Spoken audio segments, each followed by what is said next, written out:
Yo. Hey, what's going on, everybody? Yo. Episode 41. Episode 41. Is it episode 41? Yep. Yeah, we're at 41. We've hit a new milestone. We did a podcast every day for about a month and a half, and now we're at 41. Yeah. Thank you for joining Holy us on shit, 41. Yeah, man. Look at us go. Yeah, Episode 41. yeah, What Yeah. a privilege. I So know. what has changed within a month with you? A lot, quite a bit, but doesn't matter about us. Yeah, we've about- got a guest. Yeah, Mr. Jacob Bihun. How's it going, man? It's going good. I'm so happy to be here. Last time I was here, I totally had a little bit of your Canadian club. It's 12 years aged, and it was great. It was a whole experience coming back. There were some gifts brought for both parties. Yes, If you can tell, I've acquired this new shirt, this man has been blessed with our merch. Danger Liker. Please go check them out. They're the new upcoming sound in the metal scene. They're the best band you've ever heard. Damn, jeez, man. Yeah. What the hell? We weren't ready for And that. the trade-off was I brought back that Canadian club that I owed you. So kudos to you, my man. Yes. There It's you all go, love right around there. here. Yeah, thank you And so yes, much. Yeah. So it's yeah, man. Never forget your debts, people. Never Yep. forget your debts. And if you Good do, way to- you're fucked. And if you do, you're basically fucked. Yeah. Yeah, that's Yeah. honestly that's how this business is going. Yeah. Yeah. Well, it's good to have you back on for round two. You I'm just struggling, gonna get this fucking open. Need some help, man. You're struggling, I've fucking guy? I've got it. What's going on? I work out sometimes. Oh, you got it? Okay. Yeah, I've actually been working out specifically to fit this T-shirt. Getting your health is this it like it's working out a fits new thing? beautifully. Yeah, I mean, like most people will look at me and they'll say, "Oh, that guy just goes to the gym because he wants to look good." No. I want to look good in the Danger Like In T-shirt. danger like your t-shirt. Well, That's you're the fucking only killing reason, it. You know? Well, now you don't have to work out anymore since you fit in it. Yeah. Exactly. Now you can just let yourself Yeah. go. You just gotta I can maintain. just go, yeah, man. I'm going to fucking Denny's after this shit. Nice. Get a Yeah. grand slam. Oh. Yeah. I've never been to Denny's. Neither. Really? How'd you know the dish then? Crystalia. What's that? Yeah. Oh yeah, Denny Denny's has been been to my to your place. place. Yo, fucking Denny. shout out to Denny. Yeah. Turn up. Denny. Yeah, Denny's a good kid. Yeah. So you get do you get the grand slam? I don't even know what the hell that is. Struggling Oh dudes. man, when I go to a Denny's, it's usually I'm in a state in which I don't remember much. Oh, So are nice. you drunk or you know? Yeah, hungover? you can say inebriated. I mean, that's Ooh. the term they're using these days. Are But they? they do all these crazy big breakfasts, like super high fat stuff or whatever. It is super bad for you, but it tastes so good. You gotta go to a Yeah, Denny's, that's- A man. lot of bacon grease. Yeah, Yeah. That's the way Yeah. she fucking goes. exactly. That is the way she goes. Us Canadians love our breakfast. I don't. Really? You don't I like fucking hate breakfast? breakfast. I hate breakfast food. Oh shit, Breakfast food dude. is fucking shit. Yeah, I don't give a Man, Well, I know Adam. You're not an egg guy. I know you're not an egg guy. dude. Eggs are disgusting. Are you? Think about what it is. I don't care. It's fucking nasty. Okay, so eggs. What about milk? Yeah, I can't even fucking drink it without shitting my ass out. Okay. So yeah. So I'll suck on those I think udders. he's like lactose intolerant or something. That's Is that just- I what am we would too. say? I get Oh, that, you I get are? that natural lactose free. Oh Yeah, shit! so Man, whenever I'm I sorry feel- for your loss, dude. No, it's It's actually actually a terrible. recent thing. Yeah, it's Yeah. actually terrible. When I used to live with Adam, I think I Yeah. literally said this on the last podcast. We used to go to his house after a jam session and like Yeah. chug a couple glasses of milk. Oh fuck! Yeah, and then now whenever I drink one, I just have mad shits all the time. You like And, OD'd on milk? I think so. Or I think I Dude. OD'd on it and then didn't have enough for a while. That when I relapsed, it was like it was terrible. You relapsed on milk, bro. I think, and then it just my That's body couldn't hardcore, take it. dude. I know guys who've like come back from like cocaine addictions, but milk, I don't think you can come back Yeah. from No, that. I think that's a lifetime permanent thing. effect, dude. Yeah, No, man. no. Yeah. But yeah, no, we're here. And last time I was on this podcast, man, was I think February. Oh, really? So Yeah. it's almost Oh, February. Yeah, The month of way, love. way back. Yeah, that was the month of love. Not for me though, because I had that bad breakup and stuff, and I did that whole album thing. That's when my parents made love Yeah. and made me. Oh no way, man! That's awesome. Wow. Yeah, you're pretty much being born right about now. Yeah. That's cool, Well, dude. No, I'm being made right about now. He's Yeah. being made No, right about. I am being No, born. you right were about already now. made. You are now. No, you're not being Wait, born. where are we right now? We're doing something. Yeah. But no, we were talking about this on the last episode. How Yeah. because my birthday's coming Yeah, up. His yeah. birthday just passed. Fucking Remember birthday babies? party up in Parents here. fucked on Yeah. Valentine's Day. My birthday is December 28th, Oh really? You got but a I birthday? was in an accident, so I don't know. Well, if we should even count that. But I was a good accident, apparently. That's what I get told. I think if you a life is a life. escape a vaginal canal, you are. You got a Your reason. birthday is You fought valid. for something, you know? Yeah, Yeah, exactly. you did something right. Well, Exactly. Yeah. But it's you won nah, the man. race. Yeah, you won the race. You did indeed. You made Yeah, it. I like that. You Yeah. made it. No, Yeah. but yeah, it was February, and I was working on my last album, Paper Flowers. Post breakup. Yeah, post breakup and all that stuff came out, and then all of a sudden it was just like boom, boom, boom. EP release party, shows all over Waterloo, Toronto, Hamilton, whole 9 yards, and now the stars have aligned, and here we are. Here we are. Here Got any we are. highlights Well, from all that Oh man, I would have to say the biggest highlight was probably getting back into Toronto, because I had a high school band in Toronto doing like alt rock, punk stuff. Like, you know, we were like a Cage the Elephant mixed with, you know, some What were My you Chemical called? Romance stuff. We were called Perryville, man. Perryville? Perryville, yeah, it was the street we lived on, or I Cool. lived on, and we had all our band rehearsals there, all that kind of stuff, and I did that for 3 years. I took a year off school for that, like did a victory lap or whatever it was, and I hadn't played Toronto ever since then, and that must have been like 2015, and then all of a sudden this last year, like, you know, I was in there and I played the Painted Lady. Just on Ossington and College, you know, that strip. No, I where, don't, oh I man, don't know. it's like it's that little West End area where it's like you get all the new upcoming type guys that are coming out. You know what So I mean? everyone's trying to go for. Yeah, you know. yeah, they're looking for that vibe, right? Yeah. And I was on this bill with a show company called Cats Cove Media, great guys, and we basically set up the whole 9 yards, and it was pissing rain that day. It was raining so bad that when I got off the subway, you could literally, it was like those horror movies where like the rain is coming down the stairs. The lights are flickering. Yeah, And shit. yeah. And I'm like, oh shit, and I gotta walk like 20 minutes, you know. And I come into this bar and I'm soaked wet, and they got this guy. He's in the bar and he's like this Irish guy, and Do an impression. and he's like, oh boy, you look a little wet there, eh? And he's just I'm like, yeah, you No know, and I'm fooling like, anybody. Irish, you can do 2 things for me. And he's like, oh, what can I do for you, sir?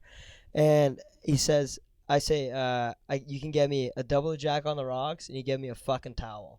And he's just like, right away, man, and gets me like a shitty little bar towel. I dry off, and we do sound check and stuff. And anyways, Damn, you wore the pants the moment you walked into that Oh place. fuck, man! I was ready to go. I Yo, was this like, is you what's know, going down. This is what's happening, you know. And I was up there, and man, it was a great set, and it was a great vibe. A lot of beautiful people came out to listen to that music, and the Mess Around played, a couple other, you know, alt rock bands that were going on.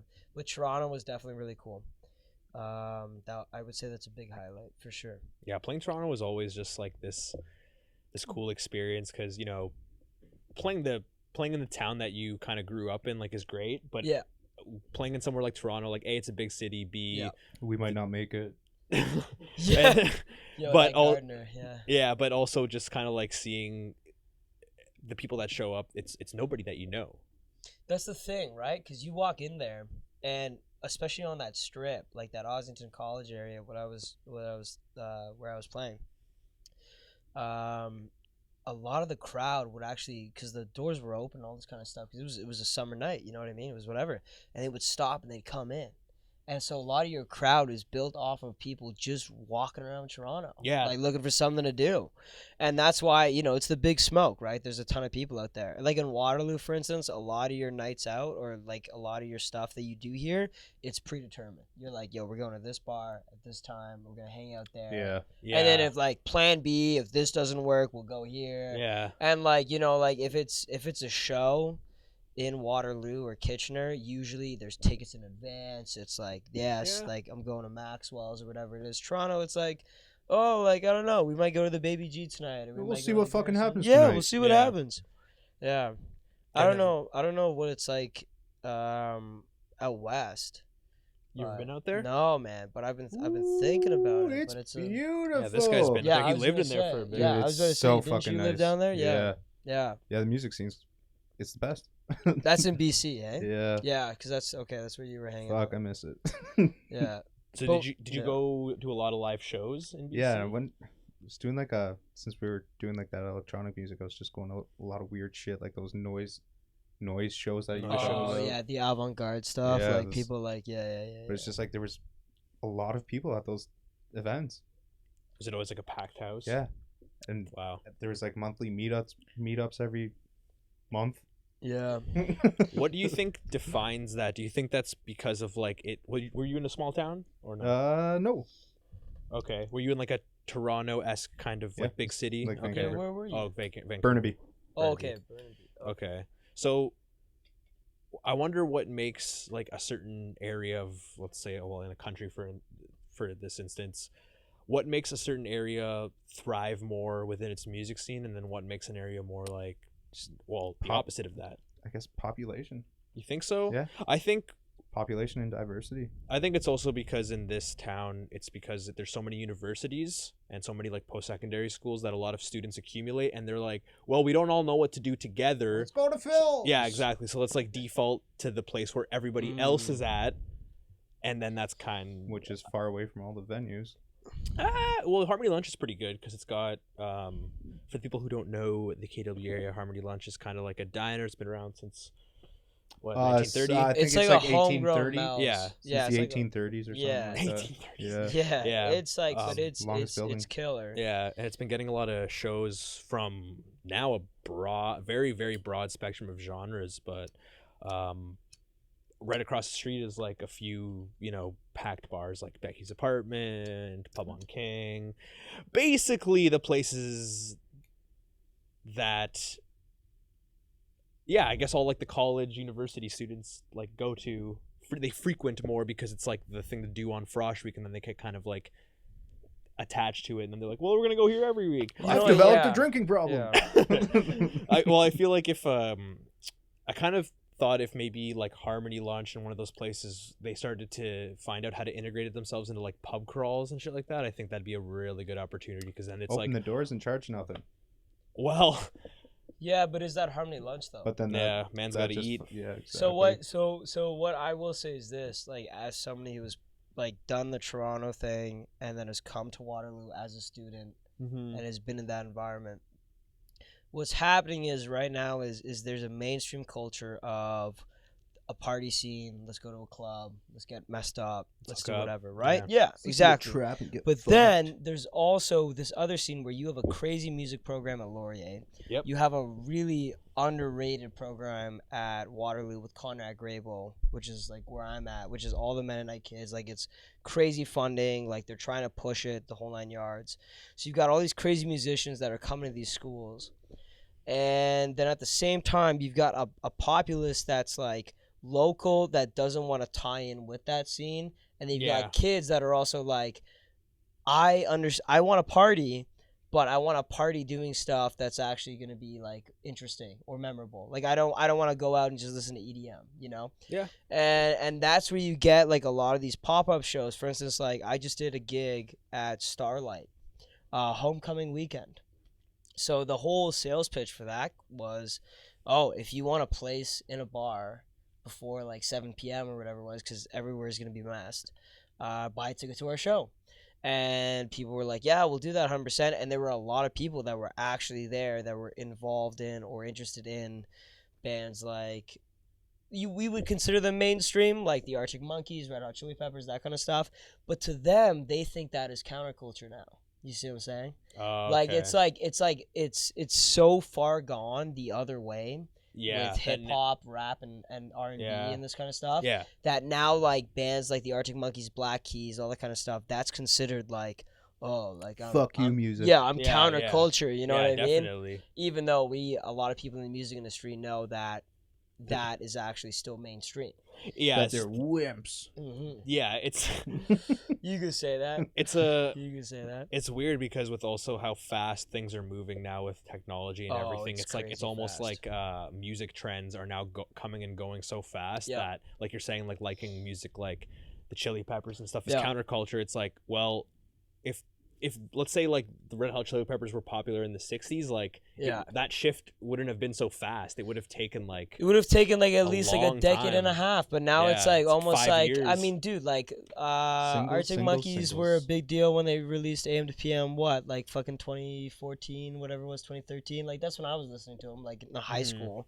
yeah. And all of a sudden, like 2016 comes around, and it's all like Post Malone, you know, like it's like Lil Pump, like all these guys and stuff. Yeah. It's like that's the new scene, you know. Yeah. Khalid. Those fucking 808s just Yeah. they fooled everybody. Well, I mean, it's like Yeah. you gotta think about it. It's like These beats are 'cause- hard knocking. Yeah, these are- exactly. These are some. My parents drum aren't gonna beats. like this. No. But the way I kind of, I think we were just talking about this before we went on, was Yeah. like the whole shift of like, you know, kind of after, like, let's say like the Red Hot Chili Peppers is a great example, because like Yeah. when Stadium Arcadium came out, it was like, Yes. that was, I feel like they kind of, they bumped themselves back into like the generation that kind of exceeded that peak of like Blood sure. Sugar Sex Magic and shit Yep. like all those Yep. people are now becoming teenagers and stuff that were Yep. kids at the time. Yep. And after that was kind of like the EDM wave, and I felt like that mixed with hip hop kind of is giving us what we have now. Yeah. Oh yeah. 100%. But when you're saying like, you know, people like Post Malone and like Lil Pump are stars now, well, it's like it's kind of obvious because they kind of do have that, you know, really shock value, unapologetic rock star attitude that people had But they're back in the 80s. But now where, it's a like, different you type of know, music. It's a different. It's a totally different side of music, Yeah. but literally the attitude is the It's the same exact thing. same. It's like it but hasn't they're changed. forgotten about a lot quicker now. But there's Definitely with how fast you know Yeah. and things that's move. what I was yeah, gonna yeah, say totally. is because of the style of music and the way it's made, they are gonna burn out way quicker. But Yeah, or do the you drugs will think? do But that. do you Yeah. think with how fast technology is moving now, and let's say Mhm. like we see a resurgence in like rock music. Sure. Do you think that with the way technology is now and how fast things move, that it's just because it's, you know, played with instruments and the people took, like, do you think it's just gonna go back and move like at the same pace it did a few decades back, or do you think that now it's just gonna go fast and then the next thing's gonna come and we're Next gonna thing's see gonna the come. new thing every, you know, 8 to 12 years? I personally feel like it'll go back because the Definitely. thing is it's an organic aspect of music. Yeah. So when you perform shows, especially as a musician, and you've played, like I've done the bar scene, I've done, you know, those shows where nobody's shown up, I've done the Yeah. packed houses. We've done the same thing too as a metal band Exactly, on the opposite yeah. side of the spectrum. Exactly, right? But the thing is that there is an innate Connection. connection that is built off of the actual demonstration of talent. Totally. So what happens is and right now what you're seeing is you're having a lot of people flock to these indie venues, or say I'm indie pop or whatever yeah, it is. like the harmony lunches of their town. Yes, Yeah, yeah. exactly, because they are looking for that connection at a concert. Mhm. Post Malone can play Scotiabank Theater or wherever he's at, and he can sell it all out. But there won't be a single instrument on stage, and it'll be him and a ton of dancers. And Yeah. like, But he does play guitar. you know what I mean? Oh yeah, Yeah. he does once, He's and a- that's yeah. you know, I kudos to Post Malone Yeah. because he's got that. He's a vibe. bit arguable because Yeah, he's got he like is that a really bit nice arguable. folky Yeah, like he vibrato. kind of does like, his own let's thing. let's talk Drake maybe. Let's go Drake. Okay, sure. You know what I sure. mean? Let's And go. Drake has got some vibes to him in which, you know what I mean, it's like it is that hip hop rap game. It is like We the Mhm. North, like he's definitely involved in the Yeah. city, but at the same time, like a lot of these hip hop artists and the way that music is being made is not on an instrumental basis like metal is, or like alt rock bands are, or like punk bands are, or like even especially folk. Like folk on Spotify right now is huge. Mm-hmm. Yeah, it Roots is, Rising, yeah. like it's crazy. Like and it's not even like folk that's mainstream. It's like literally a guy with a banjo, a fiddle player, and an upright bass. And it's like, Yeah. holy shit, like this is coming back now. Yeah. Like this is from the 1840s, dude. Yeah, exactly. Like, do you know what I mean? Like, no, Give me some yeah, of yeah. that Sun House. Yeah. No, it's true how like that's I think that's kind of one of the beauties of the streaming era that we're now Oh, living for in sure, is man. like music that you thought wouldn't ever make a comeback Can has make made a comeback, but it's not like, you know, the what you're seeing, you know, in like your mainstream, but it's still making Yeah. a comeback in terms of because now streaming, like you can have hundreds of thousands of listeners because they now have the access to your music. That's So what like, it is. you know, I feel like that's why artists like even, you know, Mac DeMarco became Oh, so man. popular Yeah. was because like Are you sure? The guy from BC. The guy from wait, Yeah. no, wasn't he from Edmonton? Was it? It's Where from- was I he? think Was it's from where? Montreal. No, From he Montreal. went to Montreal. I thought he was originally from like Kelowna or something. Oh no, I think it was Yeah. South Sudan. South Sudan. Yeah. Oh yeah, and Yeah. he came on. Yeah. He was Yeah. a refugee. Yeah. Yes. Actually. Yes. Yeah, he's got And a that's how weird he got his story, I start. think.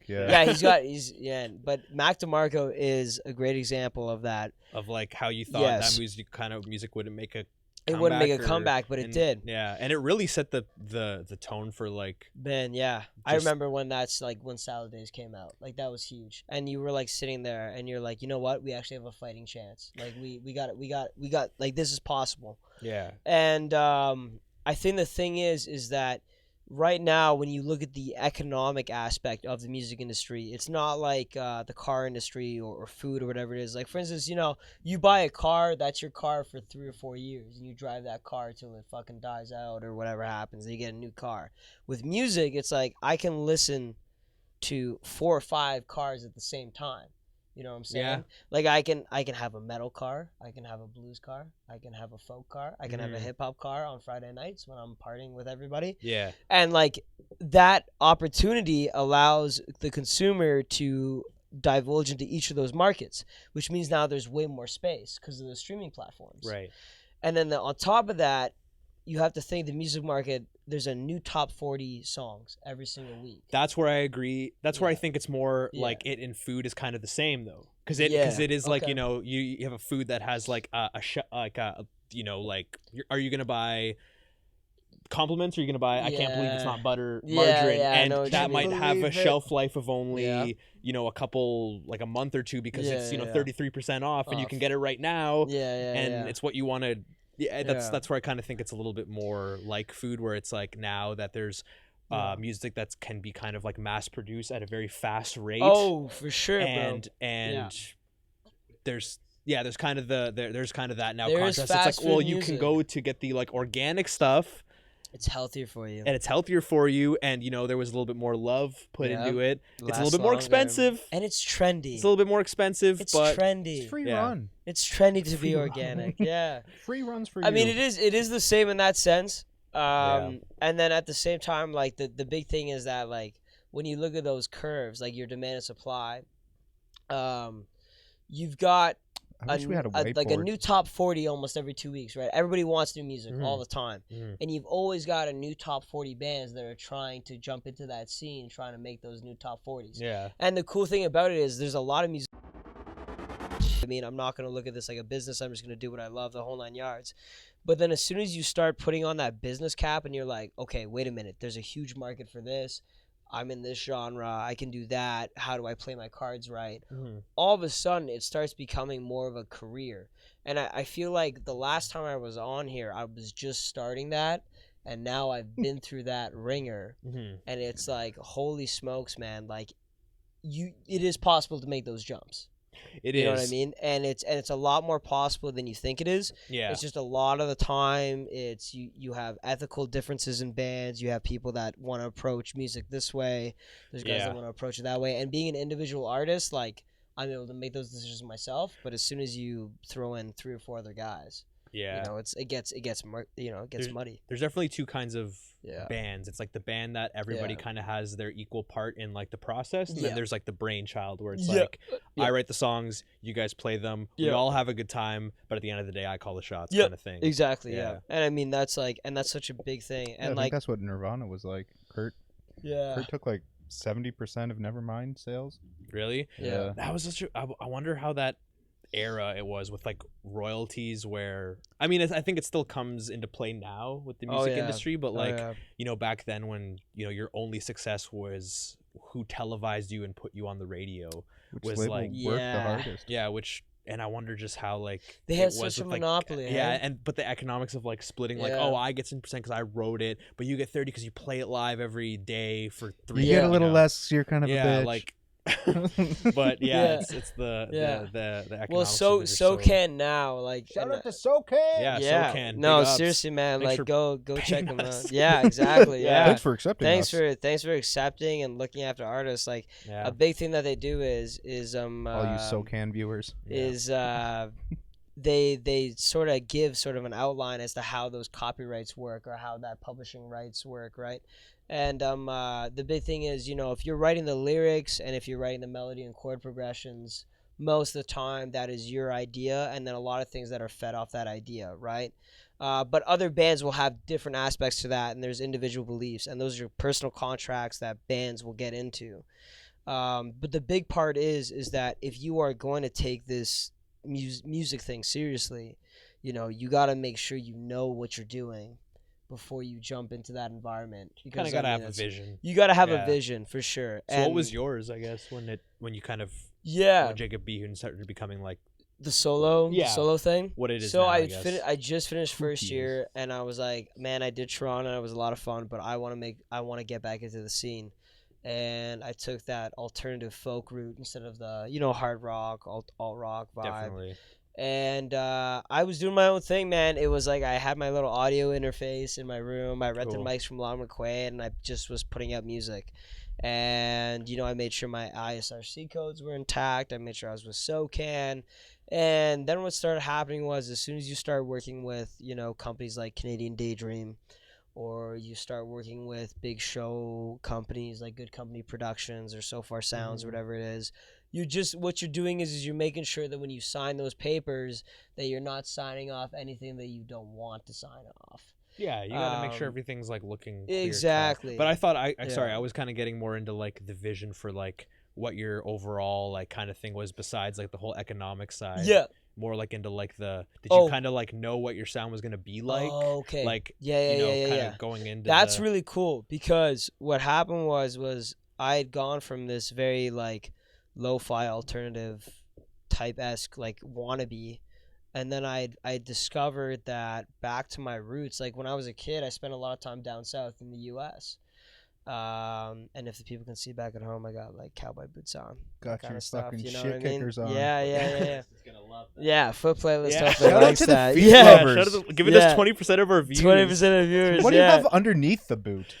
Definitely. Is A there foot? a foot? Yeah, I guess so. Yeah, You could say that. yeah. You got to Yeah. subscribe for that though. could- You know, yeah. you can't. Yeah, That that's doesn't a just premium happen. Patreon. Snapchat. Yeah, that doesn't just happen. Yeah, exactly. Premium Snapchat. Yeah. Jesus But Christ. no, yeah. So I realized that I was like, man, I really dig a lot of the old time country guys like Buck Owens, Johnny Cash, a lot of the blues players, that kind of stuff. And then how do you modernize that? And I found a guy called Shaky Graves, who was like a one man band type deal. He had like a, you know, one foot was on a suitcase, one foot was on a tambourine, and he was Travis picking. Almost sounds on, like C6 Steve. yeah, man. Sid Travis picking? Travis picking. What's that? So it's when you play like the 4 strings Mhm. and your thumb goes back and forth to make a 2/4 beat, and then your index finger and your middle finger and also your ring finger, if you want to, kind of add these accents on chords.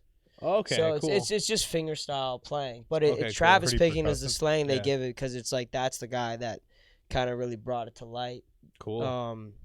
So I taught myself that, and then I started doing my first album, Wandering Man was like that, and then I just kind of went down the rabbit hole.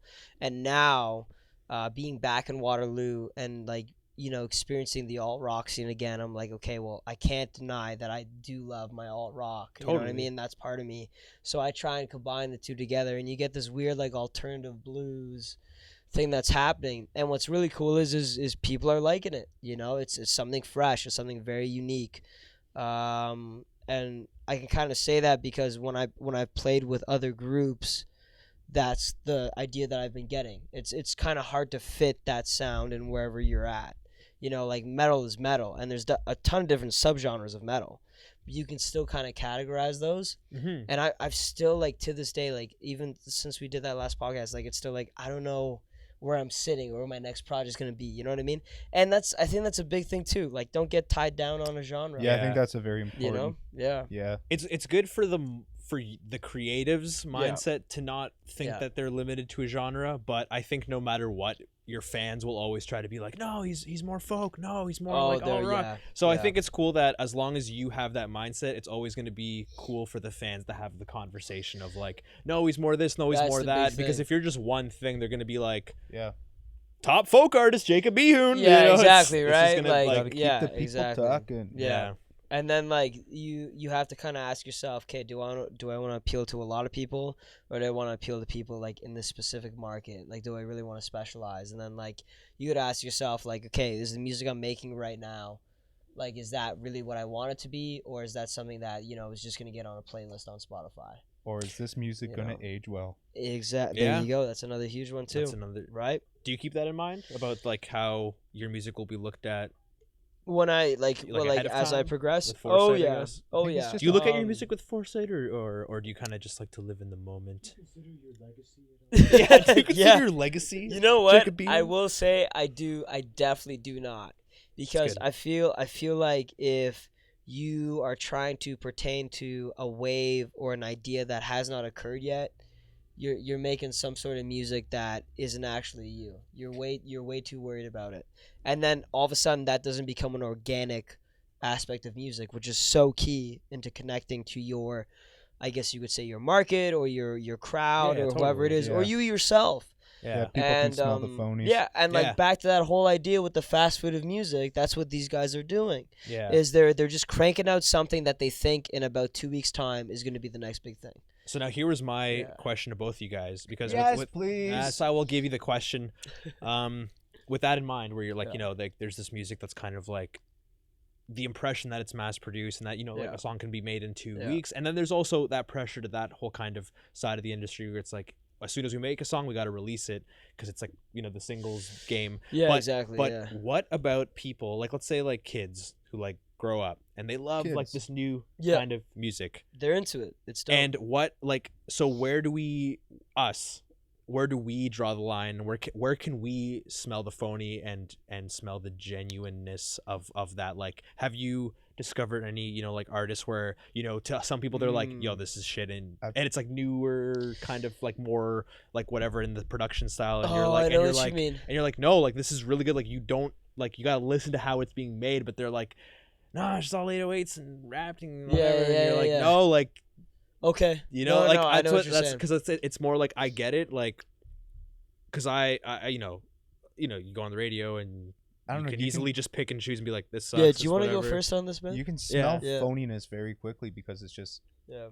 littered everywhere. In every song you hear, you just hear the exact same shit. Like Totally. where they start doing those build-ups, they're just like, and then Bum, it's just bum, like, bum, yeah, bum, yeah. bum, bum, It's like bum, taka, taka, taka, taka, taka. that was everywhere. That was like but yeah, but It's those such are it's like a gimmick. so yeah. I always bring this up. It's like when a genre is emerging from where you wouldn't have found out Shout about out to it. Dudes Next Door, by Yeah, the way. Dudes Next Door giving us Dudes some Next background Door, yeah, music. man. They giving us some background music Fucking tonight. sick. It's nice. Sick guys. But so when a genre that we liked was new at the time, and there was things that defined the genre, were those not at one time like tropes? Because like, for example, like think about metal. Like we're a metal band. And Think if we about when hear- like if we metal hear was it coming today, out. We're just like, Jesus fucking Christ. Exactly, but at the time when everyone was going, and we're in, people at the time when it was coming out, it's either you loved it or you hated it, because from an outside perspective, you're like, they're just doing that. I But love from the inside perspective, you're like, no, you don't understand. It makes that what dude, it is. I So I loved it. feel like that's kind of, I feel like that kind of happens with every genre. That's all I'm trying to say. I loved it, You look but at I it, knew that it was overdone Yeah. with everything. and I knew kind that it of, was and I just kind of feel like with the new wave of music that's happening now. You listen to New Wave? Yeah, I listen to actually post new wave. Whoa! Yeah, but no, Jesus It's- Christ. it's where's my spicy voice? as fuck, dude. you know me. But it's like, what I'm trying to say is like, yes, now like the music that's kind of like the up and coming mass produced stuff, like it's gonna take a generation for people to be inspired by it, use it in their own creative way, and then the people that kind of once didn't like it, I feel like will like it, because like you say, they can smell out the kind of phoniness, and enough time is gone that there's a new thing, a new wave to kind of. Well, here's what's really cool. Give it to Because us. cause I've got Give us the heat. guys in the hip hop scene in Waterloo that are You want to name names? Yeah, you wanna shout out yeah, I anybody? do. His handle is @JC, but his name's Tyrese. He's actually an ex-varsity football player at the University of Waterloo. Guy Cool. kind of said, you know what, I'm done with this. I'm gonna do music, and he's got a Damn. new single out right now called Temptation. Cool. Amazing song. And What do you like about it? what I love is that he's Sorry. taking like you were saying, those aspects of the mainstream fast food, that kind of stuff, and he's making it genuine. And I keep going back to this word organic because it's like it's real. You can tell that when you get to that independent level where there's no major record deals or a ton of money behind something, that talent or that idea is an individual's idea. Yes. And I think that's what we're kind of coming to, this concept of the phony and the individual. Because the phony is somebody who's been propped up or has a songwriting team of 8 or 9 people across the country. Just playing the part. That's playing the part. But there's also a lot of people out there too that are in these genres that are mainstream, that are individuals, that are trying to add something new to that. And hip hop, I mean, blew up like the early 2010s, you know what I mean? Like it was a competitive environment. Yeah. Well, that's when they realized, I think that's when kind of the industry at a large scale, like on a macro scale, realized that they're like, oh shit, there's money to be made in this. Yeah. Like on a mass produced level. Yeah. And then that's when they kind of started like pumping a lot of dollars. I always say it's because of like the collapse of the industry from downloading is they didn't want to take a risk. Dare. I feel like, dude, the downloading era saved music. I feel like, to be honest, like it took a long time for it to collapse and rebuild. But now where it's at, it's like I said before, it's like it was like our housing crisis. It was just an important. It was like our housing crisis. It Yeah. was gonna happen. It was just a matter of time. It eventually happened, and now we're all rebuilding. And what the cool part about it is that well, I mean, it's like the cool part is now is that there's so many different playing fields that you can join. Exactly. Yeah. Like, and that's like Apple Music, Deezer, Spotify, Amazon. Like, and even now, like when you work with distributors, they're like, "Do you want to be on TikTok?" Yeah. Because whether you like it they or not, give you the choice. Yeah. Whereas before, it's like, well, I gotta get on Much Music. Yeah. And it's like nothing no, you else. Don't. Now Much Music is what? Do you watch Much Dude, Music? it's literal. Well, who watches fucking cable? Dude, yeah, dude. reality TV now. Yeah. What? Right. Has anybody even searching for the next Drake? Has anybody even turned on? Like, I don't even know anybody. Do you that watch has cable TV? now. No, I don't even have Nope. cable. I don't even have cable either. No, Neither. but I That don't is even have a a TV. fucking sign of the times right there. yeah, and that's Like- another thing too is Yeah. Just tune out or skip it. I Yeah. miss yeah, infomercials. like I Yeah. miss like imagine not being able to skip a commercial after 5 seconds. imagine That must imagine be having so. to sit through 5-second ads. That's like Yeah. a whole Yeah. like take that in.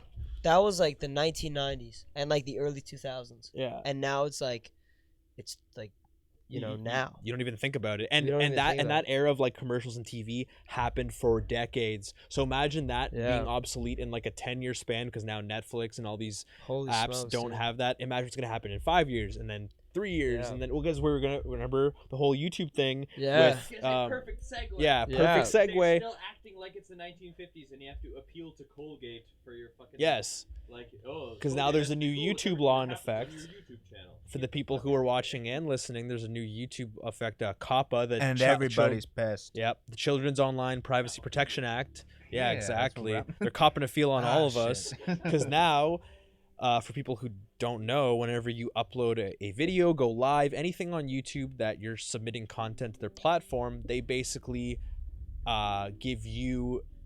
They put up a disclaimer saying, before you upload this, you have to choose if your upload is intended for a child audience or not a child audience. And basically what they're trying to say is that if you choose it's not intended for kids, you don't get monetized. Hey, you we're don't make letting any you know money. you're not going to get money on this. Yes. Yeah. Basically. Probably not. And it's weird because, now I'm seeing all these, like, you watch these videos from content creators being like, oh, this is the new rules, this is how it's going to end YouTube. And now people are like, oh, I miss the old YouTube where, like, you could just 500 search. character limit. Yeah, you could just search anybody, and it was like, no.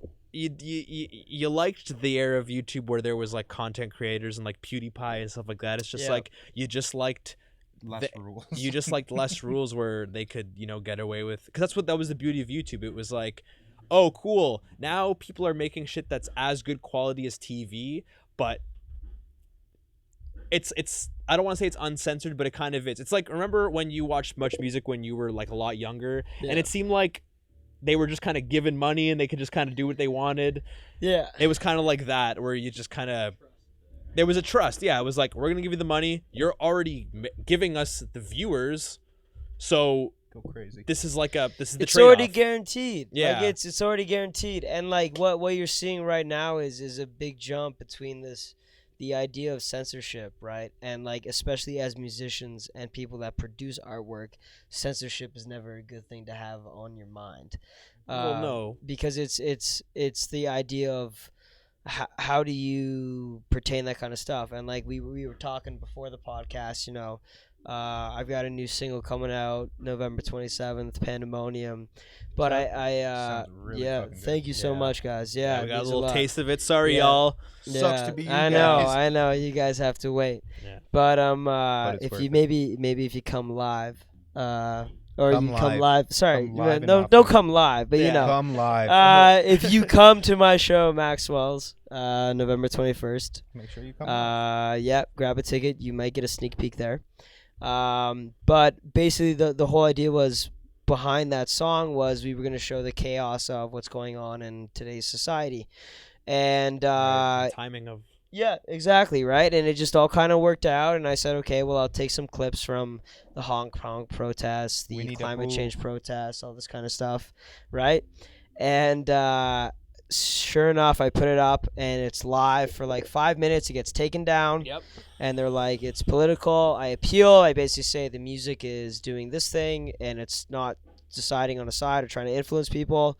Goes back up for another 20 to 30 minutes, let's say, and then all of a sudden it's taken back down again. Yeah, that's a really shitty fucking thing to have to deal with. Yeah, and what that is basically now we are living in an environment in which you have a lot of these corporations, like, They have all the control. yeah, it is that control aspect, right? So Has yeah. it not always been like that though? Yes. Although like But I think it might be a little worse right now. it is a little bit worse right now because it's like 'Cause we're they get all the directly detection. Yeah. It's just like, But this I think- uploaded, fucking yeah. claim it. I think we're just in a weird time because I think we're just in a weird time because with TV, like think about before the internet and before like when you were an artist trying to make it, you're like, Yeah. I gotta get on TV. I don't care. I gotta get on TV. I gotta get I on gotta TV. get on the radio. Like And I then- gotta, yeah. And then let's say like whatever station hires you, fucking Rogers hires you to go on channel 20 Yeah. and you're fucking like, you're on there and you're doing it, like you're killing it. Yeah. But before you go on, they're like, So hey, by the way, you know that yeah. one lyric where you're, Yeah. you know, it's like that Simpsons episode with Red Hot Chili Peppers Yeah. where they're like, hey, when you say that line where it's like, Don't touch me there. no, it was, I think for like, give it away or something like that, where it's like, hey, instead of saying that line where it's like, all I want to do is I want to, Stick it in. something like that. Yeah, It's like, yeah, can you yeah, just yeah. say, all I want to do is, yeah, I want to hug and kiss you. And they're like, wow, that's actually a great line. Yeah, Yeah. we would have never thought of that. And Yeah. then, yeah, and then they're wearing socks Yeah, on their yeah, dicks. yeah, And then yeah. you can, and what was, I love that Easter egg. Yeah, what you Yeah. got, I got to get and put it in you. But Yeah. how about instead of that, you just say, what I want to do is I really want to hug and kiss kiss you. you. And then they're like, yeah, it sounds really great. And I Yeah. think it's always kind of been around the whole censorship thing. It But always has we been. just happen to live in our young adult years in like that golden age of like being able to make money and it being about you being kind of yourself. But Yep. then when companies like Coke were like, oh shit, I can't put my ad, I don't want to Yeah. put my ad on a guy saying anti-Semitic stuff, it's like, oh, then that's what caused the whole wave. Yeah, Yep. it was kind of the Wild West on YouTube for a while. Yeah. Just It anybody was, doing man. whatever the It fuck was. they wanted, and they yeah, were just getting you ads. could do whatever you wanted, and you were just getting ads for and now sure. they're just like getting smarter about it. And Yeah. trying to, like, The issue is Gonna go that back in a TV. free market sense, like you would have the combatant of ideologies, right? Like you'd be able to say like, okay, like we have another revenue agency, like we have another aspect of revenue flow, and the Yeah. issue is that like now YouTube is owned by Google, who is like Yeah. you know, and it's super huge, and then like it's like where else are you gonna upload, you know, and like you look at Spotify. And you've got Apple Music. Those are the two big guys. I Yeah. mean, sure, there's Amazon Music, And, there's like, Google Music. Yeah, but those, it's like, But are they who competing? uses Deezer? yeah. Yeah, Deezer, right? Like, you know what I mean? Sure, Yeah, the trend. and like, but it's there, and then you start worrying about, okay, so like if I upload something to one of these sites as a musician, that is gonna get flagged for something insensitive. See, that's what I was Right. wondering about Yeah. uploading stuff like Apple Music and Spotify, because Yeah. if YouTube's already taking that route, because music has Yeah. always been kind of like, for example, when CDs were coming out, the Yeah. little box at the bottom that was like parental advisory, explicit content, and Yep. it's funny because now that's become like a marketing thing where like if you put that on a shirt or whatever, it's like, Put that on oh, your- It's cool. even that was And bullshit. it was bullshit. Yeah. Or like Eminem, even Yeah. Eminem was like Or, dishing Dee about it. Snider. Yeah, Yeah. D. Yeah. Snyder. You wanted to hear Yeah. from D. But yeah, I kind of feel like, oh sorry, I kind of thought a while ago if streaming platforms for music are going to take the same route where like you were saying, like, you know how you're saying like, oh, you have the option to put it to TikTok and whatever, that's probably through DistroKid or it is through exactly. distributor. But you have to get cleared on X amount of steps, and what the big concern is that, okay, if these other major platforms are doing this, like the guys you're distributing to, like what's gonna happen to these other bands that are trying to get their music out there? Like, is there going to be a new set of rules? Like, is it going to be like, I don't think it ever will be. I don't think so, because I think music's music kind of been good for that. Yes, it's like and movies in the sense that it's like, exactly. we'll let you know if it's 18 plus, and it's going to be your fault as the parent for Yep. controlling their kid. Yep. So I think, Yep. with that being said, YouTube will take a similar route. It's now trying to basically really, really divide. It's like for kids knowing that this content is for you and this content isn't. Yeah. And once that has been determined, it'll probably take like a few years. Yep. That's when artists who can swear and say whatever in their Yep. podcast will be able to Fuck. monetize once again. Yes, once they can fuck on cam. Well, if you want to fuck on cam and get paid for it, just go to Pornhub. Seriously. Yeah, I Yeah. was about to say Chatterbait's don't- probably another thing. Don't rely on YouTube. I don't What know. a class! Yeah, I don't know. I don't about know. that. I don't know. About I don't that. watch that I kind looked of it up on stuff. Wikipedia once. I go to church on Sundays. Yeah, no, but no, you're totally right, man. It's like this whole backlash we're facing now. But now the cool thing is that, like, we were going back to that idea of the type of kids, right, that are going to Phil's just to get messed up on a Friday night, or like that club in your Quaaludes. local area, right? But then there's also a large group of people, and it's becoming cool because it wasn't cool before, but now it's cool to be like in that little underground group, you know, Yeah. in that society nobody knows about. The underground will always be. Yep. It's like anti-mainstream, but it is still main. It will it's eventually mainstream become in mainstream. counterculture. Yes. It's basically the mainstream of counterculture. Counterculture. Whatever's, you know. And it always switches over. Like, it's been going on since the 1960s with the Flower Child movement. Yeah. And then you had the punks in the 70s and 80s, and then you had the grunge movement, and then Now all you the got stuff. the drunks. It eventually, Well, now you got the drunks, yeah. I think we were talking about this before, but I think like, yeah. I was going to say. I yeah. think. What do you mean? I think like a pop, whatever genre music is in the mainstream is always, not always, but it's like kind of half defined by, and I know this is gonna sound bad, but Careful now. the drug of choice within that era, it kind of Oh. defines how That's a it sounds cool way to like. look at And it. I don't want to like condone drugs or anything like that. I know we're drinking and whatever, but it's like Yeah. it's like I know it's we're like, smoking like, DMT like on think here about and like stuff. the 80s when like cocaine was big. Yeah. Whereas if you think about now, like everyone, like I've heard the argument that like today's music sounds lazy. It's like, well, yeah, like the drug of choice is like opioids and stuff like Everybody's that. lazy Whatever. now. It's kind of like it's a little bit more lazied out. And, like, Xanax, dude. that's the Xanax thing though. is It's cool. like, but Yeah. think about when like cocaine was big in the 80s and you had Yeah. like these glam metal bands and their like makeup and everything was really like, like it Dude, was really like the metal you know? scene in the 80s, like Dio. You know, you had Rainbow in the Dark, Yeah. all that kind of stuff. You Yeah. had fucking Holy well, Diver. Holy Poison? Diver. Yeah. But if you Molly think, Crew. yeah, but Motley Crue's a perfect example of like. Yeah. Of Don't. like artists today, like the little Yeah. pumps and shit, is like the Motley Crew of that time, because it's like, Yeah. like think about like Tommy Lee and like Nikki Sixx, like unapologetic dudes, big ass hair, tattoos. All the people 2 generations older were like, well, this is absolutely fucked. They got This guy's tattoos and they satanic. have big hairs. Absolutely They're reprehensible yeah, they got. behavior. But then people that are like in their 40s and 50s now, looking at like, you know, Cardi B and Lil Pump and shit, they're like, that is Yachty. fucked. But it's like they're literally what you guys were telling your parents you don't understand about. I feel like it's in terms of like True. the way it presents itself, not the quality of the music. I'm saying the way it presents itself. Presents itself as Yeah. for sure. It's, That's I what think I'm I trying think to that's say. why there's a lot of Yeah, that's why there's a Rockstar's lot of the rebellion. people that are in that demographic of like 16 to late 20s that are hooking into that because they're like thinking, oh, my parents don't like it, so I'm gonna be into it. That's their own little in-house counterculture. Yeah, in a exactly. Their way. own little in-house Yeah. counterculture, even though it's mainstream. But I will say is about those guys that were in those metal bands and stuff, and a lot of those, like, you know, a lot of those major scenes, especially like when you get into like, you know, the grunge scene in the 90s and stuff. Like, you still had guys with a message that was purposeful in that society, Yeah. or it had much more depth to it. I Yeah. think that's the cutoff, and what's happening now is the record labels are trying to pick up and maintain that shock value that you're talking about. But what they're forgetting is that people actually want a genuine artist. Yeah, they don't want Yeah. just like money and expensive things. Exactly. flashed at them Like all a the fucking lot of the time. rap game Yeah. turned into, look what I'm driving, look how much money Dude, I'm all making. the Yeah, lyrics I'm are just better than that. you. Yeah, it was literally just like Right. it was like It was a pissing it's like party. a flex. Yeah, like a flex It was culture. a flex scene. Yeah. And then the actual culture started interpreting that flex scene. But But I think with like Yeah. let's say like the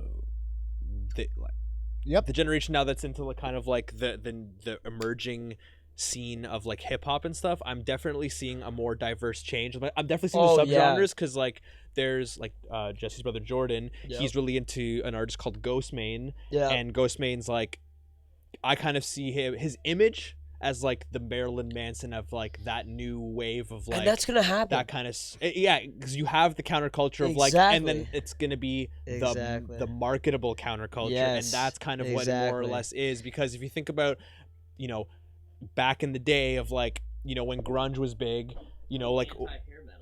yeah, and like was when you think of anti-hair bands metal. like Tool and bands Yep. like Deftones and shit, it was like guys with short hair with like 8-string guitars. Yeah, Yep. but the music was still very like droning, heavy, emotional. There was a lot of substance in the lyrics, but it wasn't purpose. positive. Like No. you hear like that, but that was. Do you think? Had the authenticity. Now let me ask you Yeah. this: do you think like let's say like the '90s, like Nirvana and stuff, like Yes. obviously Kurt Cobain, heroin. Yeah. Do you think like? Cause remember how I was saying like drugs playing into part, like opioids, like do you think that's why the culture now that's kind of like more in the mainstream is doing a lot of grunge era kind of throwbacks because of like the whole opioid relation? I think it's. like I think as it's a just- subconscious thing, not conscious. I think it's I not don't know. I think conscious. it's just a kind of. I think it's a coincidence. I don't think it's a coincidence as much as I think it's subconscious. Like, oh, the drugs of These were choice my evoke heroes. no the So drugs I the do drugs of drugs. choice the drugs of choice evoke the same kind of yeah. Well, the drugs of choice evoke the same kind of feel within the music. Like, you know, you hear Nirvana and people were Yep. like the people. Let's say like when people were in their, you know, people 16 to 26 were in 27 Nirvana maybe, at the say time. that. Yeah, 27. Yeah. Yeah. That's better. Yeah. It'd be Like Yeah. the No, go adults for that it. were about like in their 40s were Yeah. listening to Nirvana when it was popular, were they like saying the same thing about this movement where they're like, oh, it all sounds lazy, it's all like but Yeah. it's like a bowel movement. well I don't know, I'm trying to like, I don't want to connect any dots, but I definitely like drawing similarities, and like when, because you know people always say history repeats itself, yeah. and the faster the times shift with technology, I feel like the more frequent history repeats itself, like the shorter it does. So like right now, like, you know, with the whole EDM movement, we saw, I feel like it was personally like a disco kind of revival, because it's like using a lot of new sounds, a lot of things that kind of now seep into music as the way it is now. But when Yep. you look back on it, you're like, Yeah, you're like, it's I like, don't yeah, I know, don't not know. really. Yeah. But like, Give your accelerants and depressants. but Yes. yeah, and I kind of feel like, yeah, I didn't mean to spin this into a whole No, thing no. I about think it's that, a really. but- What I think would be really cool is if it's somebody like who studies psychology and like you could do a PhD on this thing. Thank you. If you looked at the empirical data of drug use and what drug was being used combined in with what music scene was going on, because yes, there is definitely an opioid crisis that's going on in Canada and the United States for sure, 100%. over the counter. Yep. Shout out to you How guys. like how much of the population is doing that, and then how much of that population is turning out to shows and buying that music? That would be a really cool influence, I think- because you also have to keep in mind too the legalization of marijuana in Canada, right?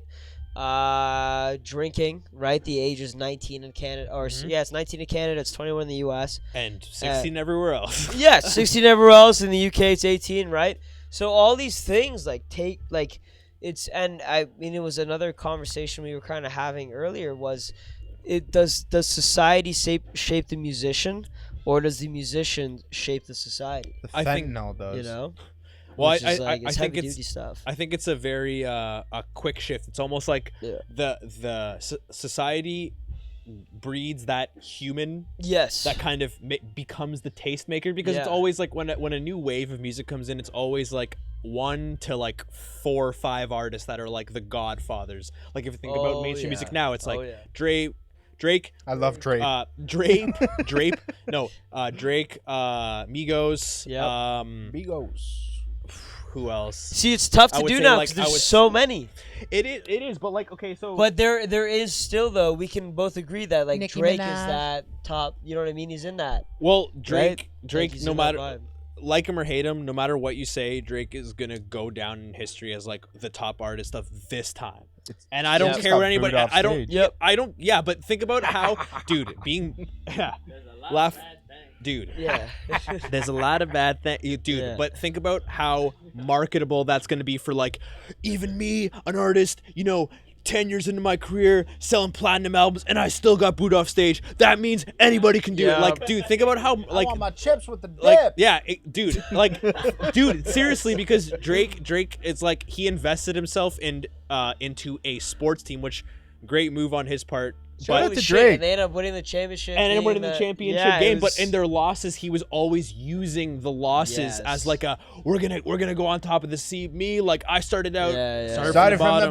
bottom. we built Yeah. this. Yeah. And What a I feel great like guy. even though that guy went to was the surprise guest at Camp Flogna, people were expecting. Did you hear about this whole thing? Nah, man. So Tyler the Creator made a festival called Fantastic Camp, guy. Shout out to Call I Tyler. think I heard about this, but I don't understand what happened. So fill me in. Okay, Yeah. so he made a Yeah. festival called Camp Flogna. Okay.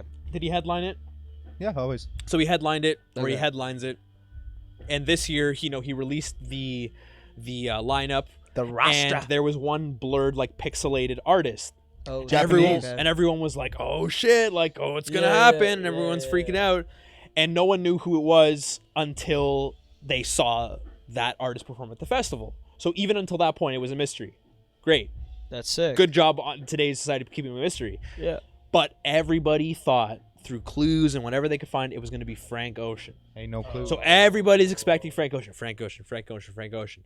And then the biggest star of today's music industry by scale, I guess if you want to say it, comes on stage. And because everybody had different expectations, he got booed off stage, which basically meant he played a couple songs. And That was then Tyler the because Creator. no, that was Drake. That was So Drake. so it Oh, was Tyler the shit. Creator's Okay. festival, and then his secret guest Okay, was that's okay. So that's yeah, what the I guest was believed to be Frank Ocean. Ended Yeah. up being Drake. Drake comes on. Yeah. There's a couple songs, keeps getting booed. Yeah. You can just see, he just eventually walks off. Oh, fuck, Crying. man. Yeah, no. Crying. You, dude, I would be upset too, man. Yeah. But think, yeah, Okay, so that's I'm what in my I didn't know. I feelings. didn't know if it was. So what I didn't know was because I saw a bunch of memes about it. yeah. I didn't know if it was Tyler the Creator's festival or Drake's festival or what happened, but No, But- Drake's festival's OVO Fest, which Yeah, is here, yeah, and then Tyler the yeah. Creator's More is like Camp Fart Fest. Yeah. yeah, no, Camp but Tyler the Flogna. Creator's another thing, man. Like, but like that's intense, dude. And There's a lot you know, of people there. you put yourself in that environment, and you're that mystery card, you're that wild card,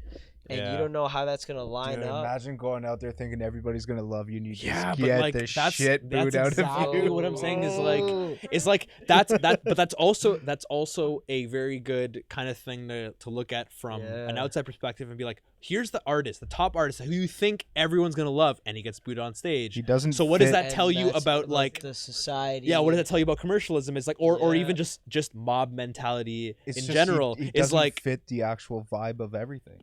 You see? do you think it and- was that, or yeah. do you think it was I- because what do you think, what would have happened if some guy was like, no, it's Drake because of this, that, and the other reason? He said that as people were trying to figure it out, and then the Drake just has no association with Odd Future. There's a lot of bad things. There's But- a lot of bad. but it's things. weird how like Tyler the Creator was like, like Frank Ocean has a big association with Odd Future, sure, but and that's just like but he's the one who belongs there. Drake yeah, doesn't. I was just trying to figure out like like if you think about how big that show was and how many people were at It was that show, huge, apparently. Not how his place. like to think of that many people booing him, I felt like half the people were booing him and then the other half were like, Oh, fuck yeah, fuck, it wasn't I'd Frank be Ocean, booing yeah. just Yeah, true. I'd exactly. be booing It's- because everybody else booed. exactly, Don't like- give a Mob fuck. mentality is mob a thing. mentality, and that I feel like nowadays, like Pet the if kitty. the internet wasn't around and that same festival happened, people would have been excited for literally anybody of Anybody. a stature.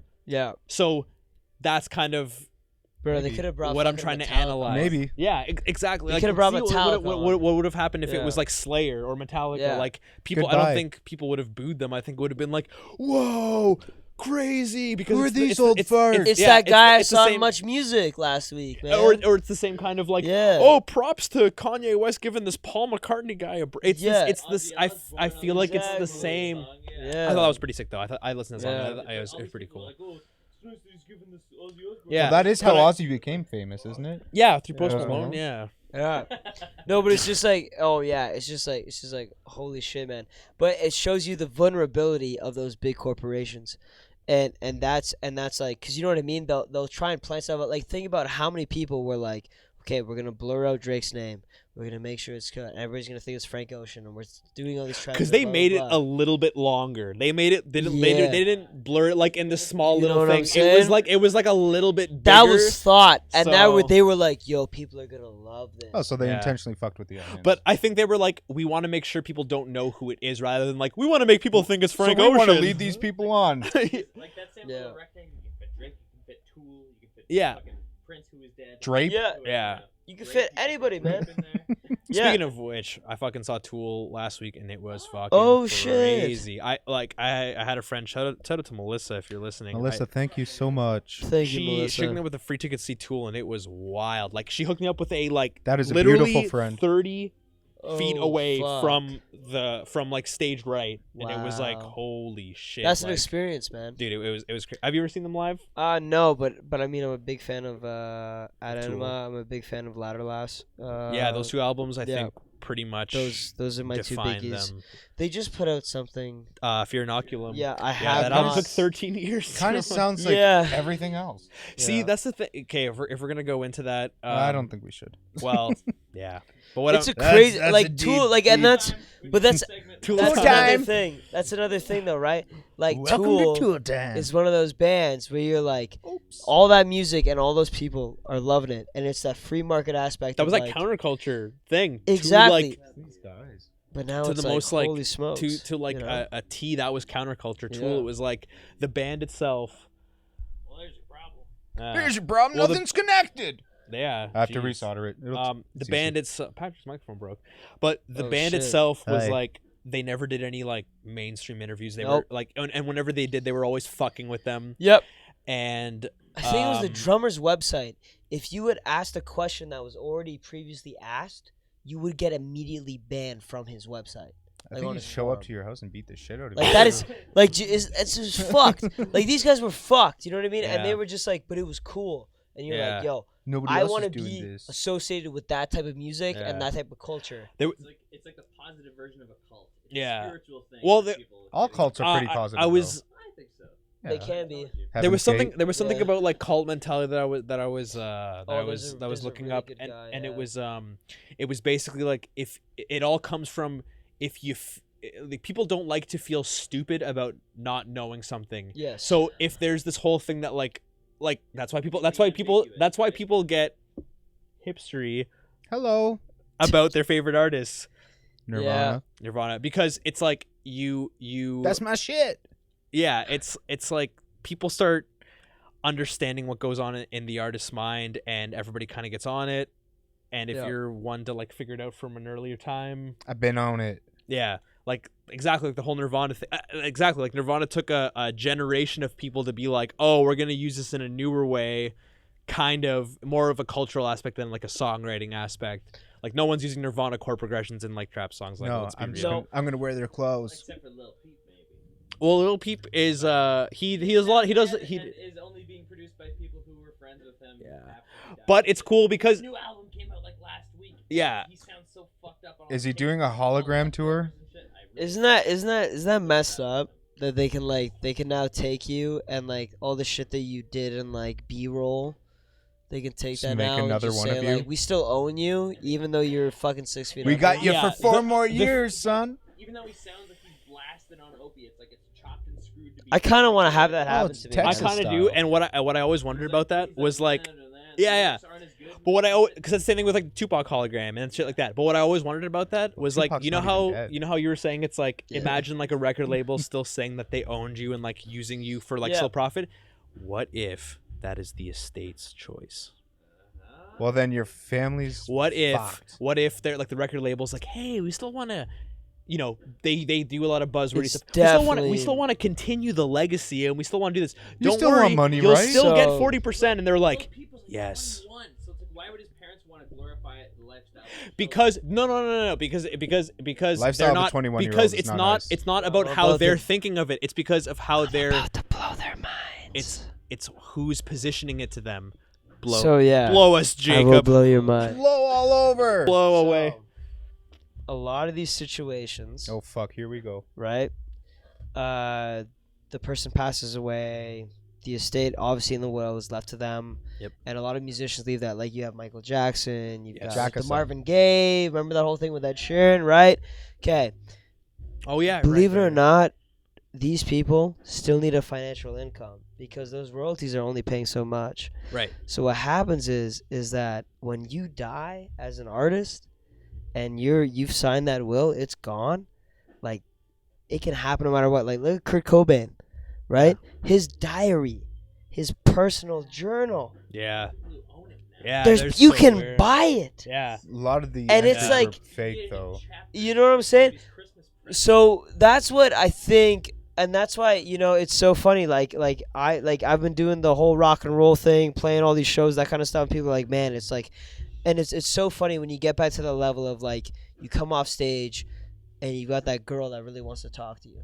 You Okay. know? Let's bring it back down to that. Hey, And she's like, wow, like you were just so talented and you're so amazing, all this kind of stuff.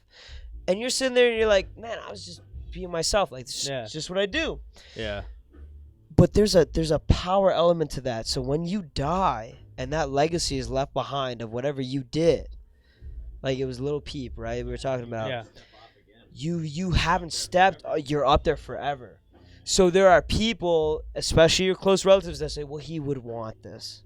So I will This is guarantee for the greater you, good. like Yeah, you were exactly. saying, It's that it thing. was he would Yeah. want this, and Kurt Cobain would want this diary to be released. But I don't. which is- Uh, No, I don't agree with that. No, Yeah. I don't agree with that. No, It's I what don't agree happened, with that. But it's what happened. Did you see the idea though that they Yeah, used? yeah. And I think it's really messed up. And I honestly think They as a exploited the musician, shit out of as him. soon as the artist is dead, the art is dead. that art is dead. Dude, it's your what- so- fucking so- journal. I think wait, that's, like, and his journal. it's like, dirty. Jesus Christ, give me So a break. dirty. And was that Courtney Love that did that, or who was it? It was somebody that. Yeah, did that. she She totally did, because there's a She- documentary montage of Hack. Great movie, by the But way. a lot of the stuff It in was- that documentary was kind of yeah. Fluffed. yeah, was because fucked, Kurt Cobain yeah. was just like known for fucking like saying false stories, like having sex with a mentally retarded girl. Yeah, he So, said a bunch of Did bullshit. he yeah. say that shit because he was fucked up, or did he say that shit No, to he- like he did it just to, cause like- to fuck the media? Yeah, basically. Yeah. It's kind of like that Tool thing. 28, right? Yes. I'll be 28. and- Just So that's the thing. Yeah. Kurt Cobain never got to be as old as you guys were. And Yeah, So by like you a can- few so it's months. so it's like you can manifest the decisions of someone slightly younger than you. Yeah. forever. If Yeah, you're 'cause old, yeah. he never got more mature than that. You know, so it's You're- I'm older, I'm smarter. You're, so you can be like, Yeah. you can exist forever after someone dies. And You're- like, oh well, this Yeah. 27-year-old would always want this to happen. Like, It's like Yes. it's so messed up, and yeah, it's just like so back to that whole estate thing. Like, I find like that's what a lot of labels are struggling with right now, especially with like a lot of those glory days of when they did have control over radio, music, Yeah. much music, the video, the whole 9 yards. Like the Ed Sullivan Show was a big thing, right? Yeah. Or even just talk shows in general. Now there's Yeah. no control over that. Yeah. Like now I can build a studio for like $500 and get a pretty half decent sound that people And get would clients. buy. And get clients. And get people that Yeah. are like, yo, we want you to play here. Yeah. The whole industry has changed so much so Yeah. quickly. But it is because of the Napster downloading Yeah. era. Like it Like you were It's saying, like it's that you- crash. yeah, it Yeah. everything. yeah, and For it better or worse. it for better on a macro scale, for worse on the micro scale, because on the micro yeah. scale it fucked everybody. Like for example, there's bands that are a generation ahead of us and they got fucked. Like you couldn't, like, imagine being a band like when you were imagine being in your mid-20s in the early 2000s, Yeah. like 2001, and you're trying to be a band and you have no Spotify to get on, and your Gotta CDs get your CD and to also your Walmart, CDs baby. are being put on a stack of 5,000 at the radio station. You have You're dead. and now Yes. and you're now, but the thing is now like literally 2019 when you talk to any of those guys, I guarantee you the majority of them are like, yeah, you can't no, fuck it. You can't get famous. You can't get famous unless you're Drake. And it's like, no, you can't, but you literally have to think about now. I think the mindset now is more like you have to treat your music endeavor as a business. You have to. And it's not to say that treating it as a business doesn't mean you succumbing to, like you don't have to be a wolf on Wall Street. It just means that you have to like start thinking about like economics, like certain things like, okay, like how do I advertise myself? Like how do I be myself yet be appealing to like the consumer? Because how do you market the authenticity? Yeah. Those are two things that that's what people, and that's what society wants. Yeah, and what's so cool is now that we have all these platforms, is that society can say we want the authenticity. Back to that whole Drake scandal. I love it. He got booed off stage. Oh yeah, scandal. Yeah. Because people were just like, I thought you were talking about Millie Bobby Brown. Well, maybe, I don't know, bro. You got a couple. You got a fan favorite. We should have an Ape Audio fucking drinking game. Drink every time Don Peterman brings up Millie Bobby Brown. Shout out to fucking Don for being here tonight. Yeah. Do you know what I'm saying? Like it's like now that we can. It's all choice. Like, it is a free market. No longer do 3 or 4 companies control this music scene. Yeah, it's not. But at the same time, okay, man, you better be good. Because if you ain't good, you ain't going nowhere. Yeah, it's like, oh shit, okay. And that's something that I want to talk about on this podcast was the micro level aspects of the ethics of the musician. Because you talk to a lot of other people in business, and it's like, man, I just got fired today, and it was by some guy in RBC from upper management that I never met that let me go. But you ever had to let go somebody from like a band? Like, that's usually somebody that you've played. Adam and I have been, right? Yeah, we've been in there where I've been there too, and that's with high school. Yeah, and like that's like, man, that's some guy that like lives down your street. But it's the same principle of like. It's the same principle of firing, but the difference is that in the music industry, it is much more personal. Yeah, and that is why when people come up to you and say, "Man, you're in the music business. That's a hard business." They don't mean it like, "Oh, it's hard to sell your product." It's hard because you're gonna have moments where you're gonna have to make decisions that are really gonna mess you up. You can possibly, dude. Like at one point, you're like letting go of your best friends, and at that point, you think because when you're young, you think that it's like, man, like that's it. Like this. there's a shift happening. Like, there's a shift. Timeline is shifting right now, but when you go. Yeah, because Adam and I, you feel so bad about that because that's your best friend, and then what happens is that builds up this resilience to a free market idea, which is not a bad idea. It's just that you've been just put in a scenario where you literally had to take somebody that you really cared about and let them go. Like musicians, honest to God, are probably some of the best. A lot of musicians can be the best businessmen. But they're also some of the most sensitive. They're also some of the most sensitive people. The most sensitive. Because it's both. Yeah. And like that's like back in February when I was just starting this thing, I went through so many different aspects of that. And is there a concept of you're like, man, that was a really shitty thing to do, but at the same time you're like, no, that is what I had to do to get to where I'm going to be. Is there any shifts that you've made since the last time we talked to you that like not that you regret, but that hard? That were hard. That it really weighed on you maybe for a couple days, and obviously if you're willing to share like. Oh man, yeah. I mean it's tough because like with podcasts, it's pretty free flowing and like all this kind of stuff. But like with band, you're a solo act, but you have bands. Yeah. So. Guns for hire. I can imagine Literally that sometimes that those kind of things change with whatever group is kind of following you. Well, I'll give you a good example that's not necessarily me. Sure. But another band in the all rock scene, Hugo Alley, they recently just had a. I think we're following them. Yep. Yes. Yeah, they had a situation in which the drummer and the lead guitarist have recently just left the band. Okay. Okay. At the same time? At the same time. Okay. That's a strange place to put it. And I basically the way I landed the Maxwell's gig was they said, "Hey man, we're not playing the show anymore. Do you want to jump in?" And we were like, "Yeah." And I found out later that the band had basically split. Now I don't know what's happening with Hugo Alley as an entity or what the other 3 guys are doing, but that gives you a sort of basis of when he told me that. the individual that was saying, "Hey, we're done," it was almost like a company going bankrupt. Yep. It was like, oh my god, all the money you put in to your singles, to your live shows, to everything you did, now it's kaputsk. You know what I mean? Like it's not Hugo Al anymore. It's got to be something else. Is it a lack of communication? Yes, you know what I Yeah. mean? And it's like whoa, holy smokes. And as an artist, like I personally haven't had to run into that because I'm an individual artist. Like Yeah. I've made a lot of my own calls. But for Which, guys good in move. bands, like if you're listening right now, like keep that in mind. And Communication that's- is key. It's like a communication is relationship, key. man. Yeah. It's literally But- like a fucking relationship. It's like But if more you, important. Yeah, it's well because it's your life. You're in a 4-way relationship. You're in a Yep. 3-way relationship. You're not in a It's not monogamous. yeah. It's and not. At that point, there's like you Yeah, have it's to not. consider you have to times the amount of communication by the amount of members there are, because if it's like let's say there's 4 members or 3 members of the band Swollen and members. yes, let's say you have a swollen member in this group of Great 3, fucking group, by the way.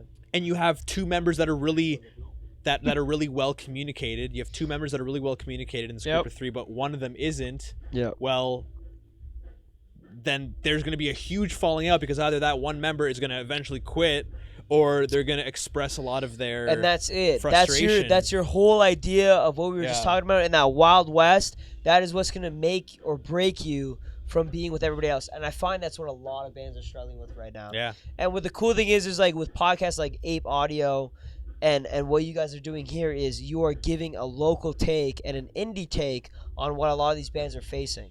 Yeah. And it's like okay, like let's talk about those issues because nobody else is talking about that at the independent level. Like anywhere you go, like it is behind closed doors, and it's Yeah. like those conversations you have over a drink. But Sure. the consumer on stage doesn't see any of that bullshit. They just want the music. The consumer just get the hears product. music and Exactly. listen on Spotify, yada yada yada. and rightfully so, Yeah, because rightfully that's what they're paying for. Right, because when you play a show, you Exactly. are displaying your product Yep. to Yeah. buy. Exactly. buy? To buy. You are in the sales pitch Oh. of emotions, man. Yeah. I thought you said That's what it Dubai. is. No, to buy. Like Dubai is when a you whole play other when you Like, I don't know You what want that to talk has about but like, Dubai? but like think about Yeah. playing at a festival. It's like when In you're Dubai? when you go to a festival and you see all the band's merch, you're only really going to buy the merch unless it looks really good and appealing of Yep. the bands that you just saw. And if So- they did a good job. Yeah, playing the show is like displaying the product. It's like showcasing it. It's all of that. Yep. And when it I comes will admit though, I did buy merch at the last concert I went to because it was a burlesque act, and the girls were just so Okay. they were so beautiful. the, You talking about that Danger Liker shirt? No, yeah. what? Oh yeah. I heard those were really good dancers. I heard Yeah. they You've also got a play their lot- instruments pretty No. okay too. So it was those were some weird times. oh for my us, I god, think. no, they were called Little Miss Nasty. Little Miss Nasty. And so we go to this show, and I had no idea. We had no idea that they were gonna be openers, whatever it was. Did they show their And little the- McNasties?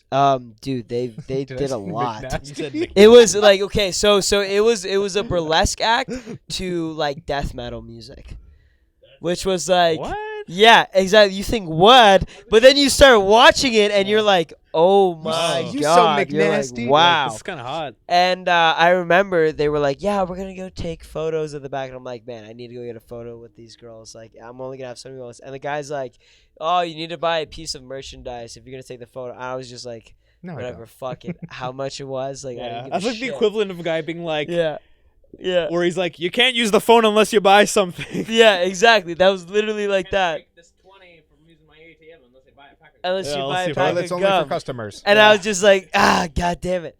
But back to that whole concept is, I think we are finding in this new wave, not the genre, but the new wave of society that's happening, is that people are saying now, okay, like let's take some self-responsibility.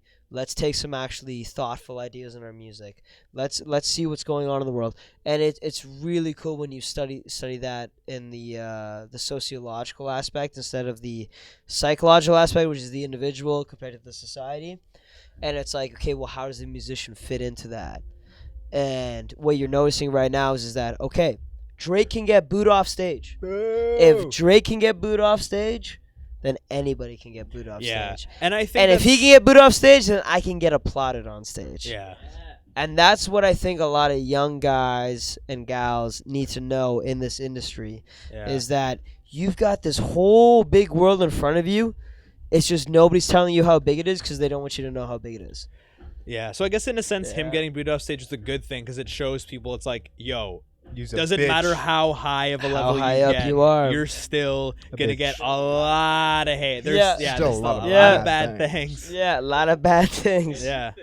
Yeah. Yeah. But a lot of bad ones. Yeah. Yeah. But you know what? That's what I Kind like of thinking about about it, it's like there hasn't been an artist at his level, at least documented, that has been booed off stage. Like I haven't heard of any other artist that was like this artist. You're got booed. sitting beside him. DJ Khaled, but DJ Khaled is kind of like DJ Khaled's he's a DJ. he's like he's a DJ, and He he went up there with none of his feature acts. It's just him and his DJ. Gets He's like, lost "No, on a no, jet wait, ski. You got Yeah. moved up 14 times in one set. Yeah, he's Did you also see him like trying to crowd known surf? for that too. Yeah. Dude, you got search it up. Yo, Search up can we DJ take a Khaled. pee break? Go, yeah, go Oh, piss. Fucking sweet. Join him. Oh, you peeing outside? Is that what we do? Oh, he usually goes in the hallway, but whatever. Little time lapse. Hey man, and I'm edit cool that. going in the hallway and let those two Piss wherever you want. Those guys know, hey, we're doing a fucking podcast. Sometimes it do be like that. Yeah, that's true. Everyone knows. So we got a little. We're gonna look for a little DJ Khaled crowd surf. It's Without a jet ski? without it. How would he do it? That's what I he don't- barely does it. Did he have like a skyjack to catch him? Dude. Or two? Oh my god, I can't wait till you see it.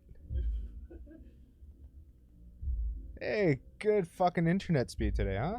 Yeah, it's well the cast is doing pretty well. We still have excellent connection.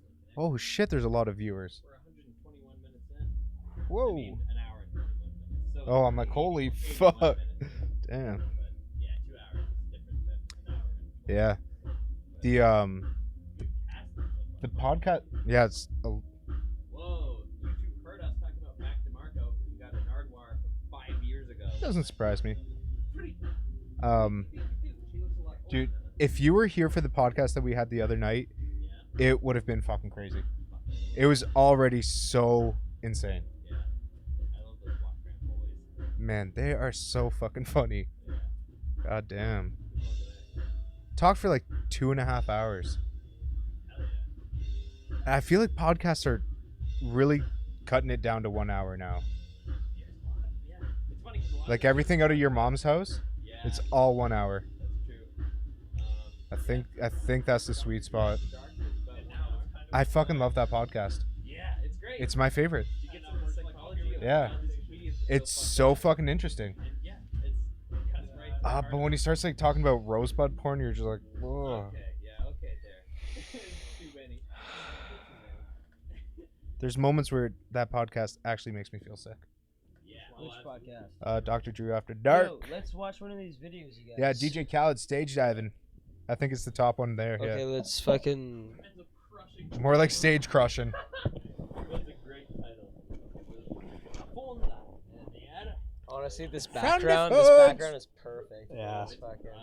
Is the Ireland in your hat going through the green screen? Yes. Nice. Great. Okay. By the way, earlier on, you all glanced over. I clicked onto the intro for 2 seconds. I know. Yeah, I, found we that. noticed I that. started laughing. I'm like, what the fuck? Literally never happened, and I've also never thought about it. You know why it's Except never for, happened? Like 20 minutes before, I was like, I wonder if Flynn ever did that back in the day. You know- I wonder if he ever clicked on it. You know Yeah, why it's never manifested happened? it. You know why it's never happened? Because nothing's been too close to each other before. It was all spread apart. Yeah, that I you cleaned could, it like- up and fucked it all up. Yo, you just need 2 mains and 2 guests. So like, I can only click into healthy areas. But, I'm just trying to see. Yeah, you went into Should I an just switch unhealthy up area. and Just not wear a fucking hat? No, I should Yeah. keep the hat on. Just the first time I ever thought, oh, that would be fucked up if I did that. Sure enough, did it like 15 minutes later. Kinda Get fool fucked would up do at it. that. All right, let's check this out. Okay, All right, so give me Khaled. this is the end of the time lapse. Bra, bra, bra, bra. Brah, brah, brah. Portuguese props. DJ Khaled tries to crowd surf. DJ Khaled falls You on got to people. turn it up, Adam, because it's got to turn on the monitors again. Oh, it's good. We got some audio there. Travis goes. Fuck, he really seemed like he was into it here. Here we go. Here we go. Here we don't go. But look at all these people.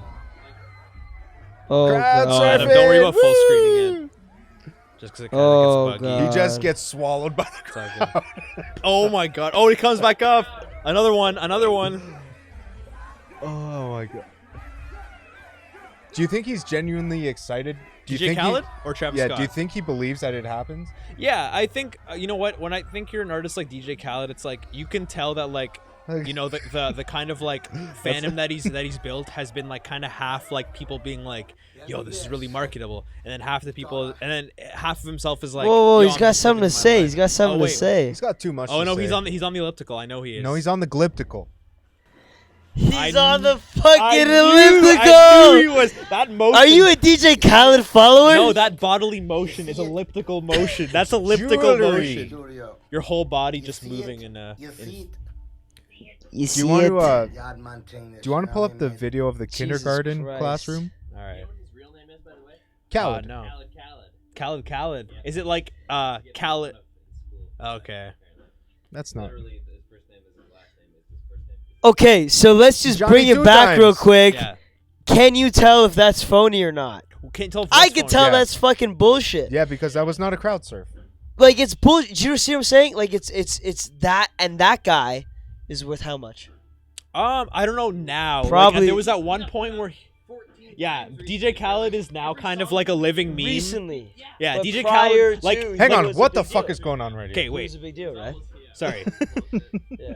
I think at 2017, 18ish, he was like worth a lot, but Yeah. in 2019 he became a meme, like a living meme. Yo. Where people were like, if He I did see that a guy at thing a with the festival, jet ski. I think he's a fucking joke. Yeah, that jet ski thing. Yeah, you just can't get Remember that? lost on a jet Wait. Was it a ski. jet ski thing? Yeah, he was like out in the dark. Yeah. He was out. He was on a Snapchat stories. He's like, if you know this girl, get her to call me. Wait, can you load that up, Adam? Can we Yeah, get a, can we man, get a try DJ and Khaled? find- I've try and never seen this. find- I've never seen this. I've never. I Seen honestly, DJ Khaled is actually the best example of what we're talking about. this. Yeah, DJ Khaled is the best example because I think that's the. Yeah, it is the best example. Because of, he's like, he's had a bunch of someone- featured artists. Like he's part of Yeah. that scene. Like he's mainstream. So it's Poe's Law, where it's like when things I- get so strange that it's I'll hop on. We got Adam coming in front. Yeah. Hey, I'm just in This here is to Adam. explain Poe's Law. I'm going to take off my headphones so I don't hear my voice a split second after I say things and lose track of what I'm saying. I'm already doing that. Anyway, Poe's Law is when things get so goddamn weird in the world that you can't tell the difference between sincerity and parody, where it's like, this could be someone who's so out of touch with their sense of self and their sense of, self-awareness that they're just weird and hilarious, or it could be a really well-crafted Andy Kaufman-esque parody ruse. Welcome to Don Say Andy Peterman. Kaufman effect. Yeah, Jeffrey Epstein didn't kill himself. Oh, Yo, 2 people just got arrested. Jeez. Today. wait, what? Yeah, 2 people from the prison where Epstein was being held. Are you serious? So two people. Pizzagate, look into So it. wait. So Also, I'm gonna just repeat time what you out. said. That is gonna be a fucking killer meme. That should be the thing. He does the whole explanation, and then Killer. I just go, "Yeah, Jeffrey Epstein didn't kill himself." Everything didn't It's count just a himself. fucking. He's like Yeah. He's talking about dogs. He's like, "Yeah, I'm so happy to be here," Oh, and yeah. Epstein didn't kill himself. Man, what I love about this whole thing is that it's uniting both people on such different political perspectives, and I think musicians, if we're gonna bring it back to the music scene, it's a thing that should unite everybody in the music scene. Like if we can get guys like DJ Khaled and Danger Liker to both say that Jeffrey Epstein didn't kill himself, I mean that's a good day for humanity. Yeah. And I think so. Another random connection. This is off mic. This is not a worthy thing. Oh, we'll repeat it. Talking about Yeah. how it was really cool that you made your song and you had it in the works for so long, and then you put it out at a time where it was really culturally relevant. Yeah. Same thing with Joker. Like that Yeah. has been being made for like Yeah. 2.5 Be- Yo. yeah. and it came out at the Okay, perfect time. let's Joker let's came talk out at the about perfect this. time Let's talk. So in you our got it society. rolling right now. I have no Joker related. No. But you just got the podcast rolling, right? Like, we're Yeah. We're recording? rolling. We're rolling. Okay, so let's just say Never like stops. whatever time frame, whatever. Man, another big thing that we've been talking about, but we haven't actually officially addressed, is the culture revolution in film, internet, and music at the same time. Yeah. And like we were saying, these guys got a little, sweet little taste of my new single coming out. It was the sweetest taste. It Actually. was It was a the little sweet, little bit of greatest spice, taste. yeah, a little bit of spice, a little bit of sweetness. not too much spice. Best taste of life. Yeah, Yeah. there you go. Thank you, Patrick.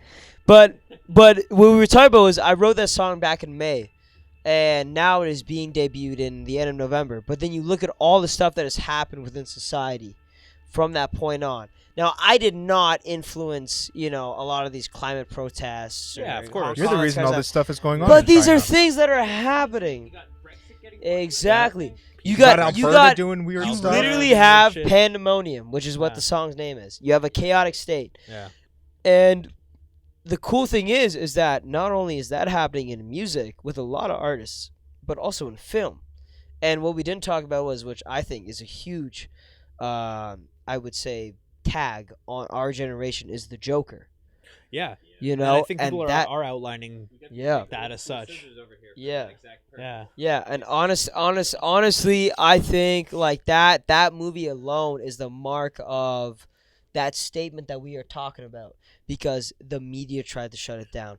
A lot of the people in the elite aspects of Hollywood tried shutting it down. Yeah. They tried. Todd Phillips made the Hangover series. He's now doing a Joker movie. What's going on? Yeah. My mom You go and refuses to see- even hear about it. Okay, you know what I'm Really? saying? She's like, Really? I don't even want to hear why you think it's good.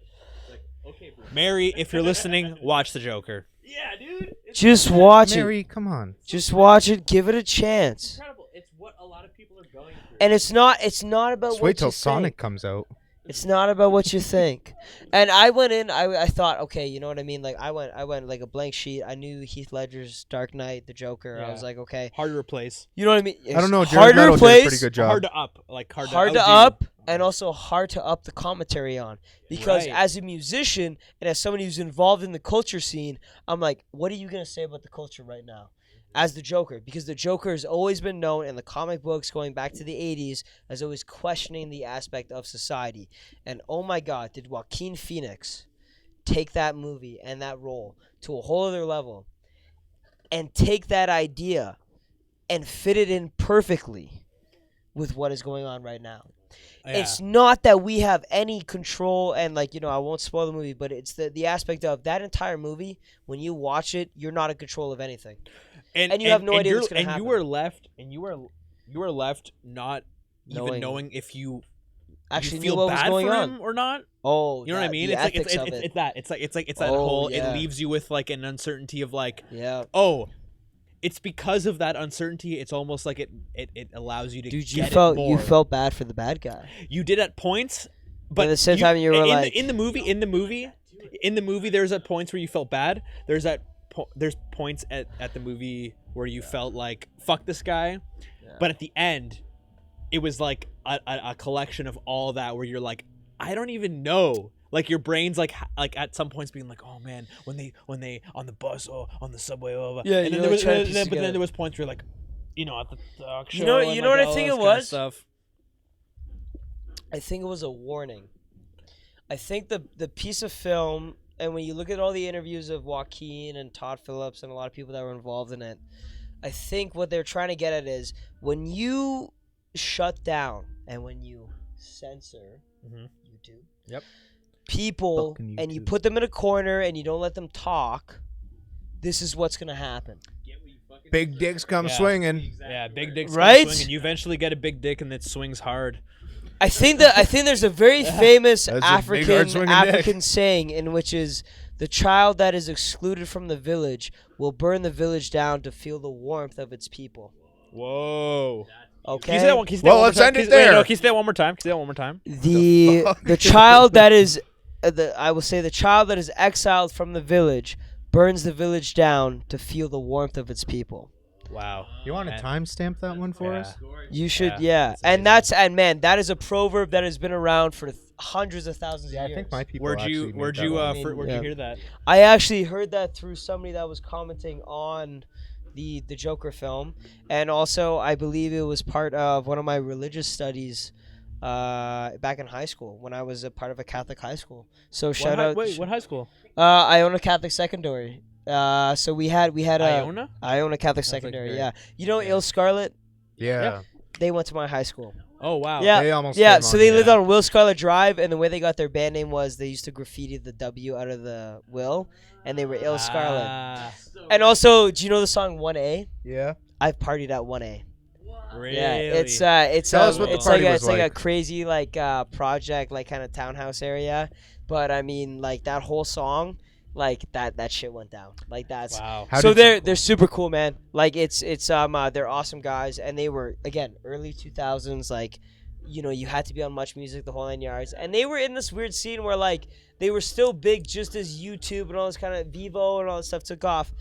But that high school, man, it had a music program, it had all this kind of stuff going on. But I remember I was taking a religious studies course, and Like world religions or like yeah, or world like religions. Catholicism, like yeah, being it in a was Catholic. the philosophy of religion, like Cool. spirituality. Because like I And remember in that high school there was- was like a world religions. Yes, I took. You're like Yeah. You're like oh. But then also, even when you go back to the Christian shit, like it's like, okay, like the cool thing about that those courses was that it wasn't like this is how it is. It's like no, we're just here to talk about it. Yeah, it's like it's about being a good person, not about yeah. Yeah. Yeah, And exactly, exactly. and that's and like and when people get into that and they're like, oh, we shouldn't, we should remove all religion from high school. I'm like, no. Like public schools, you should have the option of taking these courses Yeah. because spirituality is an aspect of human existence, Yeah. whether you like it definitely. or not, It man. plays into consciousness. Oh yeah, and if again, like just like we were saying, if you remove that and you shun that and you say that's not allowed and that's censored, that's gonna come to bite you in the ass, man. You And know it what comes thug life? hard. You know what Tupac said thug life stands for?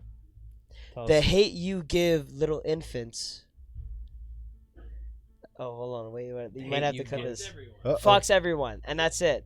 That's it. No, but that is it.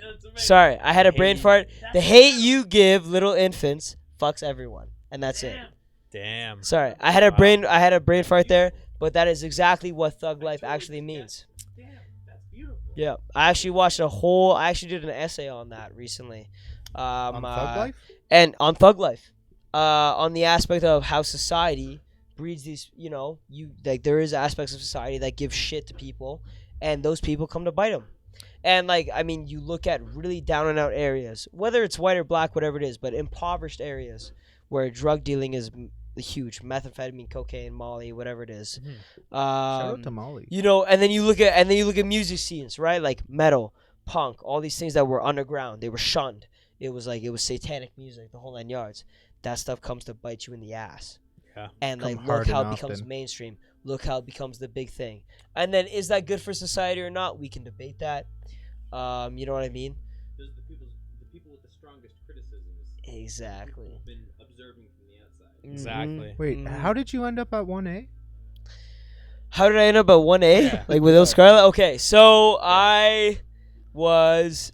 So what 1A is, from my understanding and what I was told at the party. Keep in mind I was inebriated, Patrick. There was okay? lores going on at the party. Okay, huh?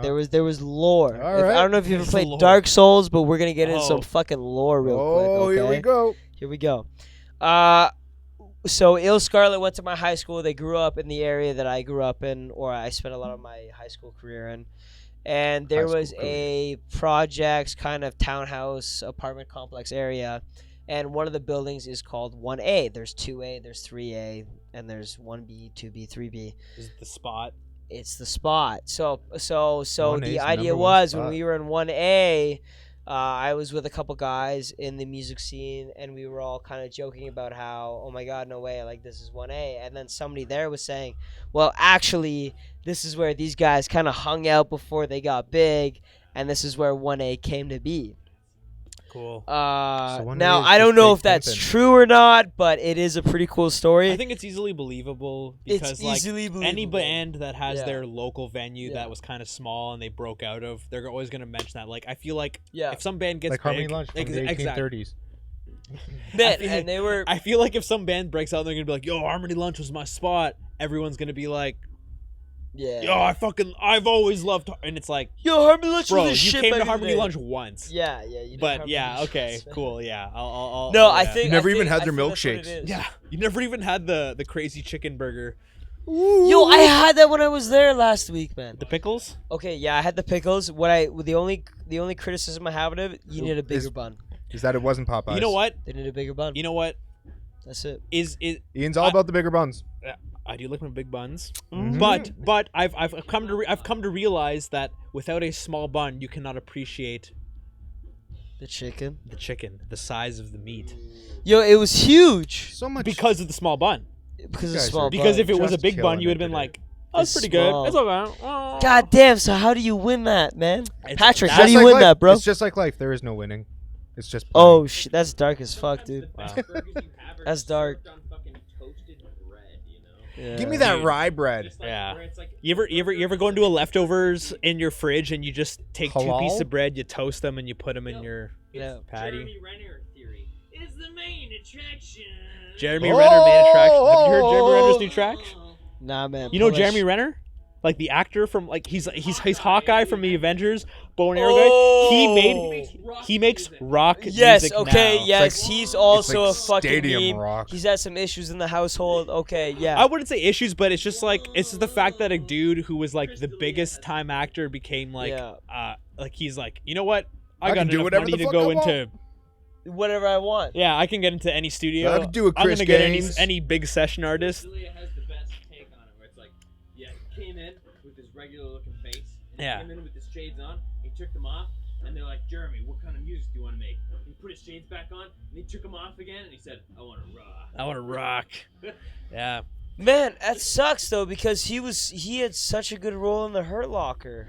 So Best actor, I think. Let Got me- a better let me- role He in the did, music. man, and Let he me- did such a good job. Let with me that. ask you that. So now that you're saying like you're like oh Yeah. a guy who did rock music, Mm. he should have like He's it's gone more, like more do you straight. think that when a guy becomes so beyond their own like roles that it's just like Jeremy Renner is like it's like Samuel L. Jackson. It's Chris like Gaines. they're just such a son. figure that it's like beyond their own personal figure. It's like, do you think they should just stick to acting, or do you think that Well- when they go into music it becomes kind of So I'm gonna drop. I'm gonna like drop like this for on example you. like Will Smith with like Big Willie Yep. style and shit like I'm gonna that. drop this on you right now.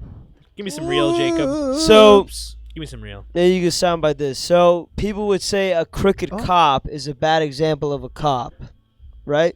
A crooked cop? A crooked think cop, it's like your like a typical corrupt cop, Yeah, is a bad example of No. what a cop should be. yeah. So is a law-abiding gangster a good example of what a gangster should be? But is Do a they gangster not? exist? But is a gangster not the oxymoron of a law-abiding citizen? Yeah, He's the law-abiding exact- gangsters don't Like- exist. like- They sorry, don't like- exist. Mirror image. Yeah, Okay, the mirror image, right? it's the mirror image. So, because when I say law-abiding gangster, you think I that's think an it's oxymoron. Yeah. It is. It is an oxymoron. Yeah. Same with a Same crooked with cop. You're right. You're Jumbo right, you're right. shrimp. But those things do occur, right? And when you talk about, let's say, like back to this whole idea of social justice with people in power, like an activist actor. An actor is no longer just somebody who plays a role, but when they go on a talk show or Jimmy Kimmel Like a Live, Leo DiCaprio kind of. yeah, like, you know what I you mean. know They're what I like, mean? they're like, I have much more to me. Yeah, and but- I'll ride in the private jet Matthew while all McConaughey. you just, save the earth. People, but I also Yes, am what people okay. used to say. Yeah. So with this guy trying to, what was his name again? I forget his name. Jeremy Renner. Jeremy Renner. Hawkeye, Avengers. He's an Hot actor. guy in Avengers. He's great at acting, and he did a great job in the Hurt Locker. But all of a sudden, this dude's like, "Yo, I'm gonna be a rock star. Give me a goddamn break." You know who? Did a good job of not overdoing that?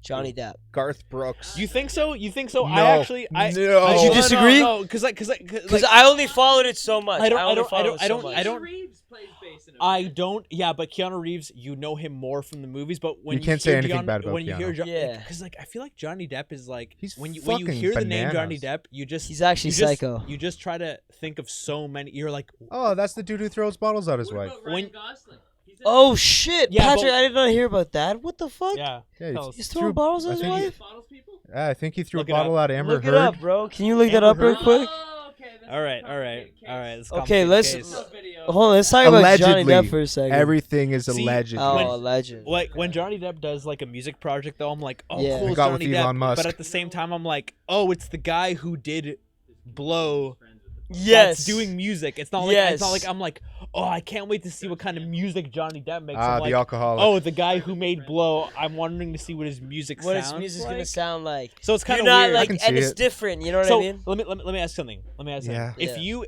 let's say like some But company was like, yo, yeah. we want to put you in a movie. like who to You're a believe? good-looking guy. We think you can act. Yeah. Put you in a movie. Give you some I lines. just state You allegations. Yeah. do this, but give you a lot of screen time, very few lines. And let's say Yeah. you did that, and Yeah. like people are like, "Yo, Jacob Bihun, like you He's did actually that a fucking good movie." actor, Blah, blah, blah, bro. blah. Yeah. But then they're like, "But what about your music?"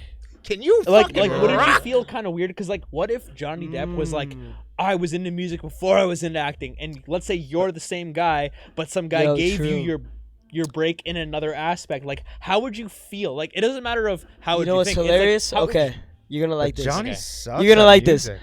I did varsity football and I did the high school musicals at the same time. what position in football? Oh. So I was a wide receiver and a running back. Wide receiver, shout out to Bilal. Oh, there you go, man. Shout out to the Whiteys. Yo, man, you gotta love that ball life. But I was the Zac Efron of that high school because I was like, okay, I finished the football season and then I'm gonna go to the musicals. So I did Grease. I did like a comedy, My Cousin You did Lino. Grease?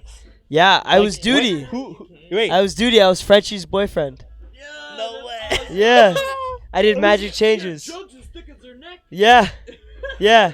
And then like Put the some musical, pants on like there's a those. bunch of scenes with like a car, like he steals dice, and like Duty's this like dumb, like yeah, but How he's do you like do this that dumb in kid. a play scenario? So Yeah, so to it's a get the music. kids So it's out. a musical. Musical, like, but I mean, it's So more like it's at, it's so we were at an arts high school and it was a program, but like it was greasers and the whole 9 yards, and I was a method actor. I didn't realize it, but I was a method actor. So how'd you get yourself into the role? So being a method I would actor? actually grease my hair like every day. Oh, did you use Wha- Murray's hair yeah, cream? What did you I use? did. Murray, I did use because one Murray's. can is a because as Dave Chappelle I says, one actually can did. is a lifetime supply. And it actually, I will tell you this, it lasted.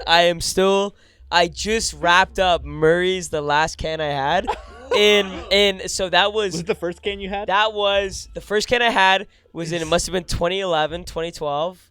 Or no, it must have been even then like 2013. And Does it I get just stronger finished over it time? this last April. Wow, damn Murray's. And hair I used too. Murray's. Murray's. Yeah. Orange. Big orange can. Yeah. It's thick as fuck, and you grease Industrial it. strength. Yeah. So I had finished this, and the thing was, my dad was an actual greaser in the 1950s. My dad's 76 years old, So wait, when you just So- that was an actual Shout out to the greaser. 76ers. so he grew up in St. Catharines, and my dad was like part of the late What's 1950s. what's your dad's name? Sorry, if you don't mind. Stan. Give him a Stan shout B. out. You can say Stan the man. Stan the Stan the man. I love you to death. We love you. Love you to death, man. Risa Stan. Yeah, So Stan. and he's a great guy. So how did he So how did he share his story to So you? so what happened was my dad was a bit of a wolf on Wall Street. He went through a bunch of shit. Sharpshooter. Yeah, he was a sharpshooter. Eventually had me. We all came out of Canada and stuff. But anyways, he grew up in St. Catharines during the late 1950s, early 60s. And a lot of his, when I was growing through my teenager years, the thing that he pulled on was his teenager years. So he's like, how do you deal with a teenager? Well, You this is don't. what I was like. You share your experience. Yeah, exactly. So, I mean, his experiences were driving Model Ts drunk as hell on Woodbine Racetrack in St. Catharines and, like, doing all this shit. So, you know what I mean? Being a rock and roll guy at that time, he understood it, but at the same time, he was like, hey, How old were you at the time? Sorry. I must have been, like, 16, 17. So when your dad's Yeah. seeing you trying to be like Yeah. when you're Like a when tough you're- guy. when your dad's trying to see you be like a Yeah. rock and roll tough guy, is he like, hey, like, I know what Cool it's it, like, tough or guy. is he like, yeah, keep doing that. I would say he's like, I got a shit ton of ash me, but whatever, fuck It's it. all good. He's like, it's the way he goes. It's the way of the He's like, studio, baby. man, I love what you're doing, But but at the same time, have some ethics to you. How do you talk to girls? How do you do this? And he was very conservative when it came to that. He's like, are you holding hands yet? Are you doing Yeah. this or that? Which was the disconnect. But it was the same idea of that alpha male, like, you're the tough guy. You know what I mean? And that's that weird thing that happened in the late 50s, early 60s, was you had that teenager that was a dude that was making rock and roll music that was the alpha, but had this utmost respect for yeah. everybody he talked it was like to. it was Don't like talk it was about like the be the titty. shit, but still hold the door. Buddy open. Holly, Elvis Yeah. Presley, Little Richard, all these guys, when you look at those interviews, They were the most humble individuals you ever met. But they were still cocky as shit. They were still cocky as shit, though. There was like this very Isn't that fine crazy? juxtaposition. Because then you look at like guys like Tool, like we were talking about earlier, like Kurt Cobain, Red Hot Chili Peppers. They're coming out with socks on their dicks.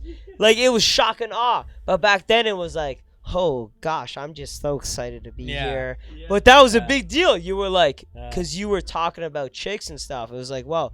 So he got that sense. But when I did these musicals and stuff, and going back to this acting thing, I found that a lot of that acting came naturally to me. And when you're on stage as a musician, you are putting on an act. Yeah, you are you're filling a performing. role. Like okay? it's funny because like when we play, like, sorry to interrupt you, but no, like, no, man, go when for we it. play live, like I feel like Adam, you have this. I don't want to say it's an act, but and we it's like, talked about that I know earlier. I know you. Metal as a friend, guys do it and better. I know it's like when you're on stage, you're like he just turns on. Yeah, you turn yourself on, but it's like very subtly. Dissociate, it wouldn't be possible. It's like Adam becomes very self-aware. It's like almost like you're like an Eric Andre on. Oh it's yeah. like, I know what I'm doing is ridiculous. Yeah. And There's- but yeah. you know what we're doing is ridiculous. So you also point out what we're doing. So you're like, oh yeah, my band's about to play, and like, but I love how you like, I like how you address shit as a front man. Like you're like, we're about to do some really weird shit, and I hope you like it, but Like with, you might not. And if you don't, with fuck Ruby's you, Revenge? Yeah. You're like, I'm sorry, the show's almost over, but we're gonna keep going. So off tape, come to the show Fuck. on this Thursday Yeah. at Maxwell's. Tickets are $10, so you guys need to transfer me or whatever. But do a post interview with me, and you will get like, let's talk about Post that Maloney? role. Okay, yeah, fucking Post Malone my ass, bro. But Green Room, the whole 9 yards, after party, we'll take care of you guys. Now on tape. You want to know what it's like to be on stage as a person who's involved in the music scene or interested in the music scene? I got two things that you got to watch. Watch WWE wrestling and watch Metallica and the heavy metal guys that came out in the late 80s, early 90s. Those two concepts, I will say, have one thing in common, even though it's a totally different thing, is that it is the drama. Yeah, there's the a concept. storyline. There's a storyline Yeah.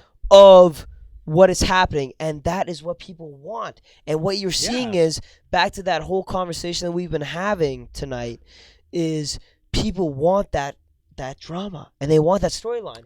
And guys, with all due respect, like guys like Lil Peep and Lil Pump, and a lot of the main guys in hip hop, even a lot of the guys in like the mainstream all rock. Like now, I'm seeing like 21 Pilots are all of a sudden, they're the big. scene of the They're rock huge. scene, Yeah.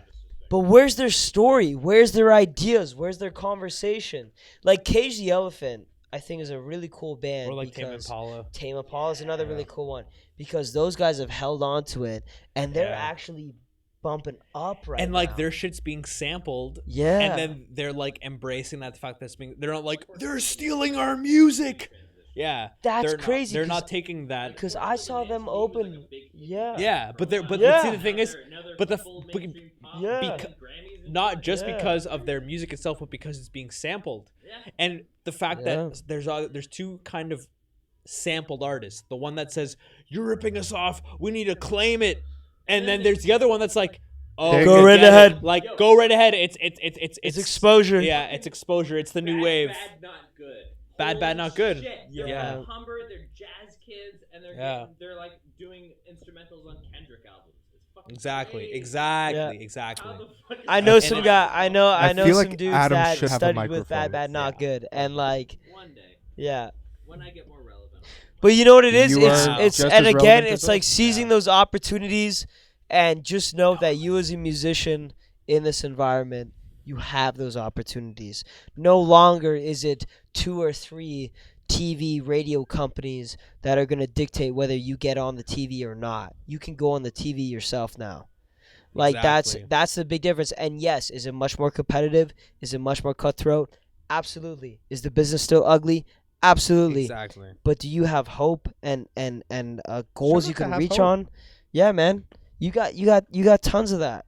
You got tons of that, and But- people forget that. But yeah, exactly. It's like, do you have those elements that can make you kind of break out as an artist and make people join you in your endeavor as like a cult of personality kind of thing. Because sure, like people like a certain artist for who they are, and you can look at it as mainstream, and you're like, it's just because there's so many other people that like them. Yeah. But they liked those people for a reason. Yeah. And you can utilize that on like your scale as like, oh, there's a reason why people like me. It's because there's a cult of personality. It's like because of my personality, people gather around it, and there's more people that feel like they want to gather around it because they're missing out. Yeah. Because they feel like they're missing out. They're like, oh, whoa, there's like this many people that already like it. Whoa, I feel like kind of an idiot for not knowing about it. I'm gonna get on it. Yeah. Go for a person and an identity more than they do the product.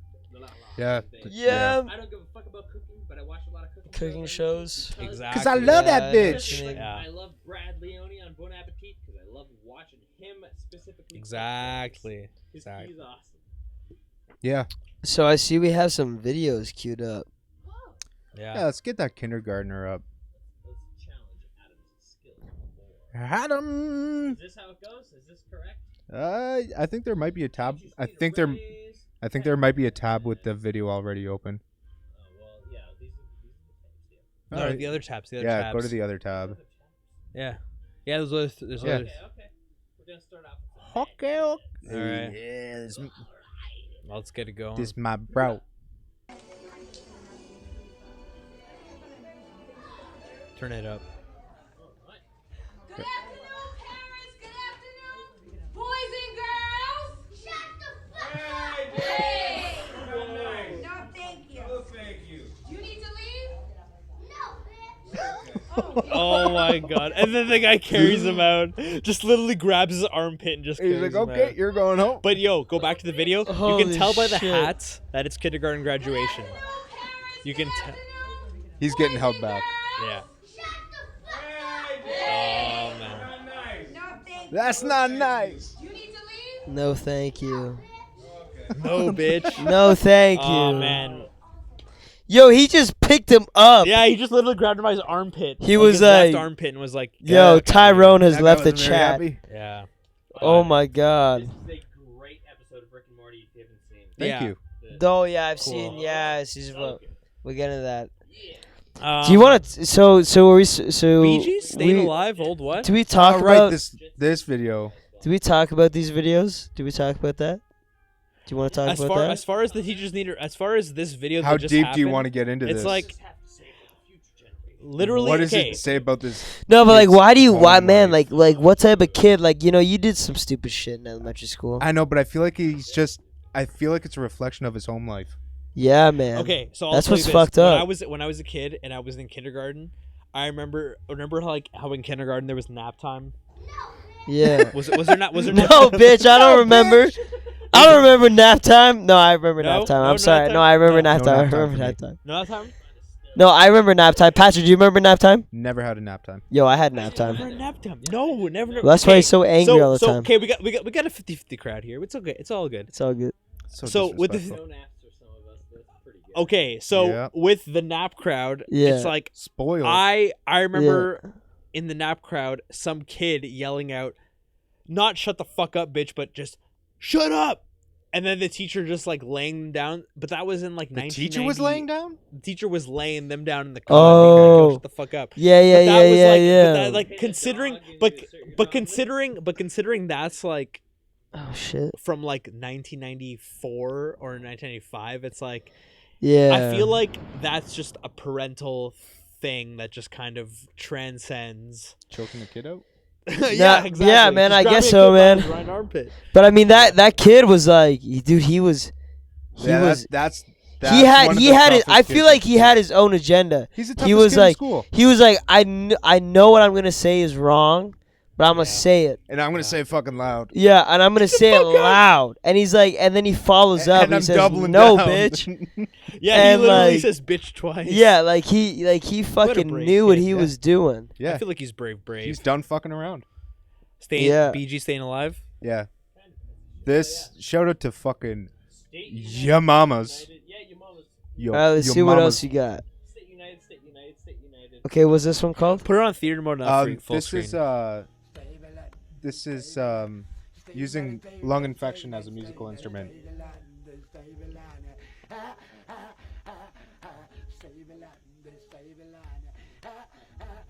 Very good at keeping a beat. Wow. Ooh, change up. Damn, son. Where'd you find this? Patrick? Your mom's house. And one of the questions was, how much money would it take to get you to kiss his mouth? How much money would it take for me to kiss him, basically? Oh yeah. Don't remember this part. I mean, that's a pretty loaded mouth. He looks fantastic here, though. Probably 100K. And, like, it depends. Like, if the smooch is like small, like, I don't know. I feel like it'd have to be a pretty full kiss. but like, what's the agreement? If the agreement is, I'll give you $100,000 if you just go It's got. I to be do a it for full like kiss. $20. $20, Yeah. dude. Yo, your tongue. All right. Did you just fucking say $20? Yeah, I Wait. do it for $20, man. Jesus. Damn. No, your tongue has to explore those different. No. If it's just like a little, like, if it's just like Little a little. peck. Just a little Little peck. Yeah, that's 20. Lil Peck Peck. will do it for like $20. $5 Yeah, give him a little Tom Brady. You'll give him a little Tom Brady. Oh, dude, if I was. was just a little peck. Give him a little peck. Have you heard about the shit about Tom Brady? Nah, man. So Tom He Brady, fucks why you know so much? Tom Brady was like getting a massage from his masseuse. Oh, Adam, yeah? actually look this up. It was a new It's a- room massage. It's okay, fine. So Tom Brady's getting a massage from his like hired masseuse, and his kid comes in. He's like, "Hey, Dad, can I check my fantasy team?" And he's like, "Tom Brady, massage." He's getting his fucking pecs, like getting his titties worked. and he's yeah. All right, it comes up Tom Brady. There you go. Okay, hold on. Pause this video. Pause that this video. video's over. Here, okay. Okay, You can only I'll- listen to it for I'll- so long. Okay, Give the Adam, intro Adam, again. load it up, and I'll So, explain it literally before it happens. Yeah. So Let's just literally, let it roll out. he's getting massaged by his masseuse. His kid comes in, asks, "Can I get my fantasy football team checked?" And his dad goes, "What do I get?" While like getting massage. And his Deep kid, tissue and his massage. kid just goes, I'll lick walks your over. lips. Dad's getting fucking massage. Camera's like right here, so like and kid gives him a little, a little peck, and dad goes, "Well, that was just a peck. That was just a peck." And the kid comes in, gives him a deeper one. No like validation or anything. Tom The kid- Brady. Okay, Tom Brady did this. Look at how much of the spirit you killed from our previous video just describing that. Look at how sad he is. yeah, this Yeah, guy looks you- really sad. this What's guy's his name? defeated. What's his username? Let's just Defeated give him a man. little. His name should be State United. What is his State actual? United, State United, Okay, State Adam. United kid. What's the real name? 3 teeth and sad. No, it says BG's Fan Live Old Man cover. No, Username? no. Like the username. Walid Baz. Walid. Yeah, I don't believe it. A crazy Algerian old man sings the Oh, he he might be from Stay Albania. in the Line. Stay in the line song so Somebody thinks that's what the song's name is. Stay in the I line. think they might be fooling around. Yeah, the real song, of course, is Stay United, Stay United, Stay United, Stay United. Stay united. Right. Yeah. Did you know that if you What the fuck jerk is somebody going off, on? that's the right rate you should be jerking them off to is the Yeah. staying alive? That's how fucking CPR works. You fucking Help me. No, Adam. That's the CPR joke. doesn't even. Oh! Curses, I fell. Yo. You fell for it. CPR doesn't even work really. Okay. Cool. Okay, you got another video, or what are we doing? We got Okay, let's try this out. You guys want to see some Yo, creepy shit? Give me fucking No. Tom We already Brady. saw that No, one. Tom Brady gets. Okay. In a documentary called Oh, Jesus. There's Okay. a scene showing 5-time Super Bowl winner Tom Brady getting a massage. That's a little fucking Then his extended 11-year-old intro, huh? son comes in the room and asks him if he can check his fantasy football standings. I was wondering if I could check my fantasy team. What do I get? Here comes Jacob. No, Jack. Number one. That's one. That's fine. That was like a peck. The second kiss shared by That was father like and my son prompted tweets from viewers using comes. words like very disturbing and uncomfortably long. Wipes the Okay, mouth. it's okay. We're all here. We're all here. I'm a little uncomfortable with I'm a little uncomfortable. Yeah, I'd be. Hold on. Pause that shit before they give the interviews. Okay, with all due respect, everybody out there, I'm a little uncomfortable with that. I'm a Young lot man, uncomfortable young with man. that. What the fuck was that shit? Fucking see what people have to say. What do you have to say? What do you have to say? What do you So- back the streets? What do you have to say about this? Hernandez is not a fan. Not in the mouth and not for that. Not in the mouth. Too long, like romantic. Too long. I Too like long. this guy too long. So that makes it weird? Yeah. I kiss my son on my lips. I have since day one. You know, I would have How no old problem is he, myself. though? Yeah, you're also just a diehard Patriots fan, you fucking idiot.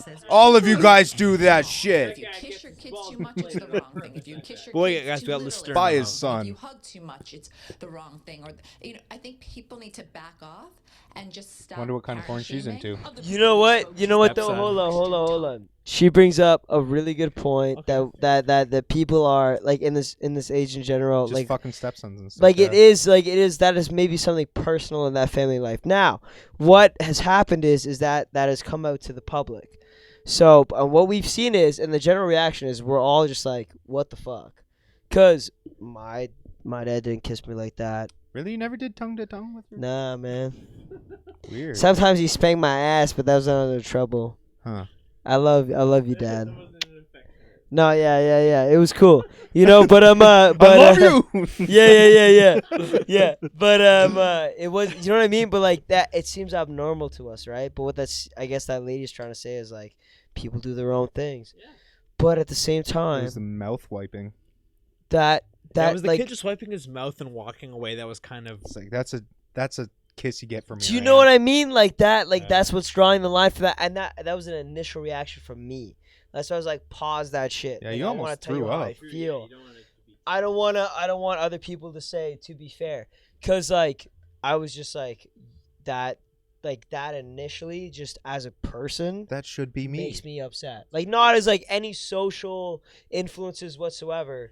Yeah, Just it's as a like human. it's like if you had a kid and then like the kid Yes. was like brought up Yeah. on like Exactly. okay when you kiss him goodbye or for something You don't do that. positive reinforcement. that. Swap yeah. spit. You don't do that. It's weird for a grown man to be getting a massage on camera and to Yeah. demand for his son to kiss him There's- extendedly and be while disappointed. naked while being massaged. There's I there can't believe yeah it. exactly Yeah. and there's a There's weird so many there's a black people where weird it's just like, what's going on in your head where you're like, That's not cool. there's a weird middle line that like not I've cool. I've just come across because like I have a Huh? my mom's from Mexico, my dad's from Poland, and Sure. when you go to family events, Yeah. everybody is like kiss Yeah, each other on the kiss cheek, on cheeks. both sides. Ukrainian right So, here, like, dude. My I parents yeah. don't get even you. talk I to get each you. other. and so when you see this shit, you're like, oh, that would have been appropriate when you came and when you saw each.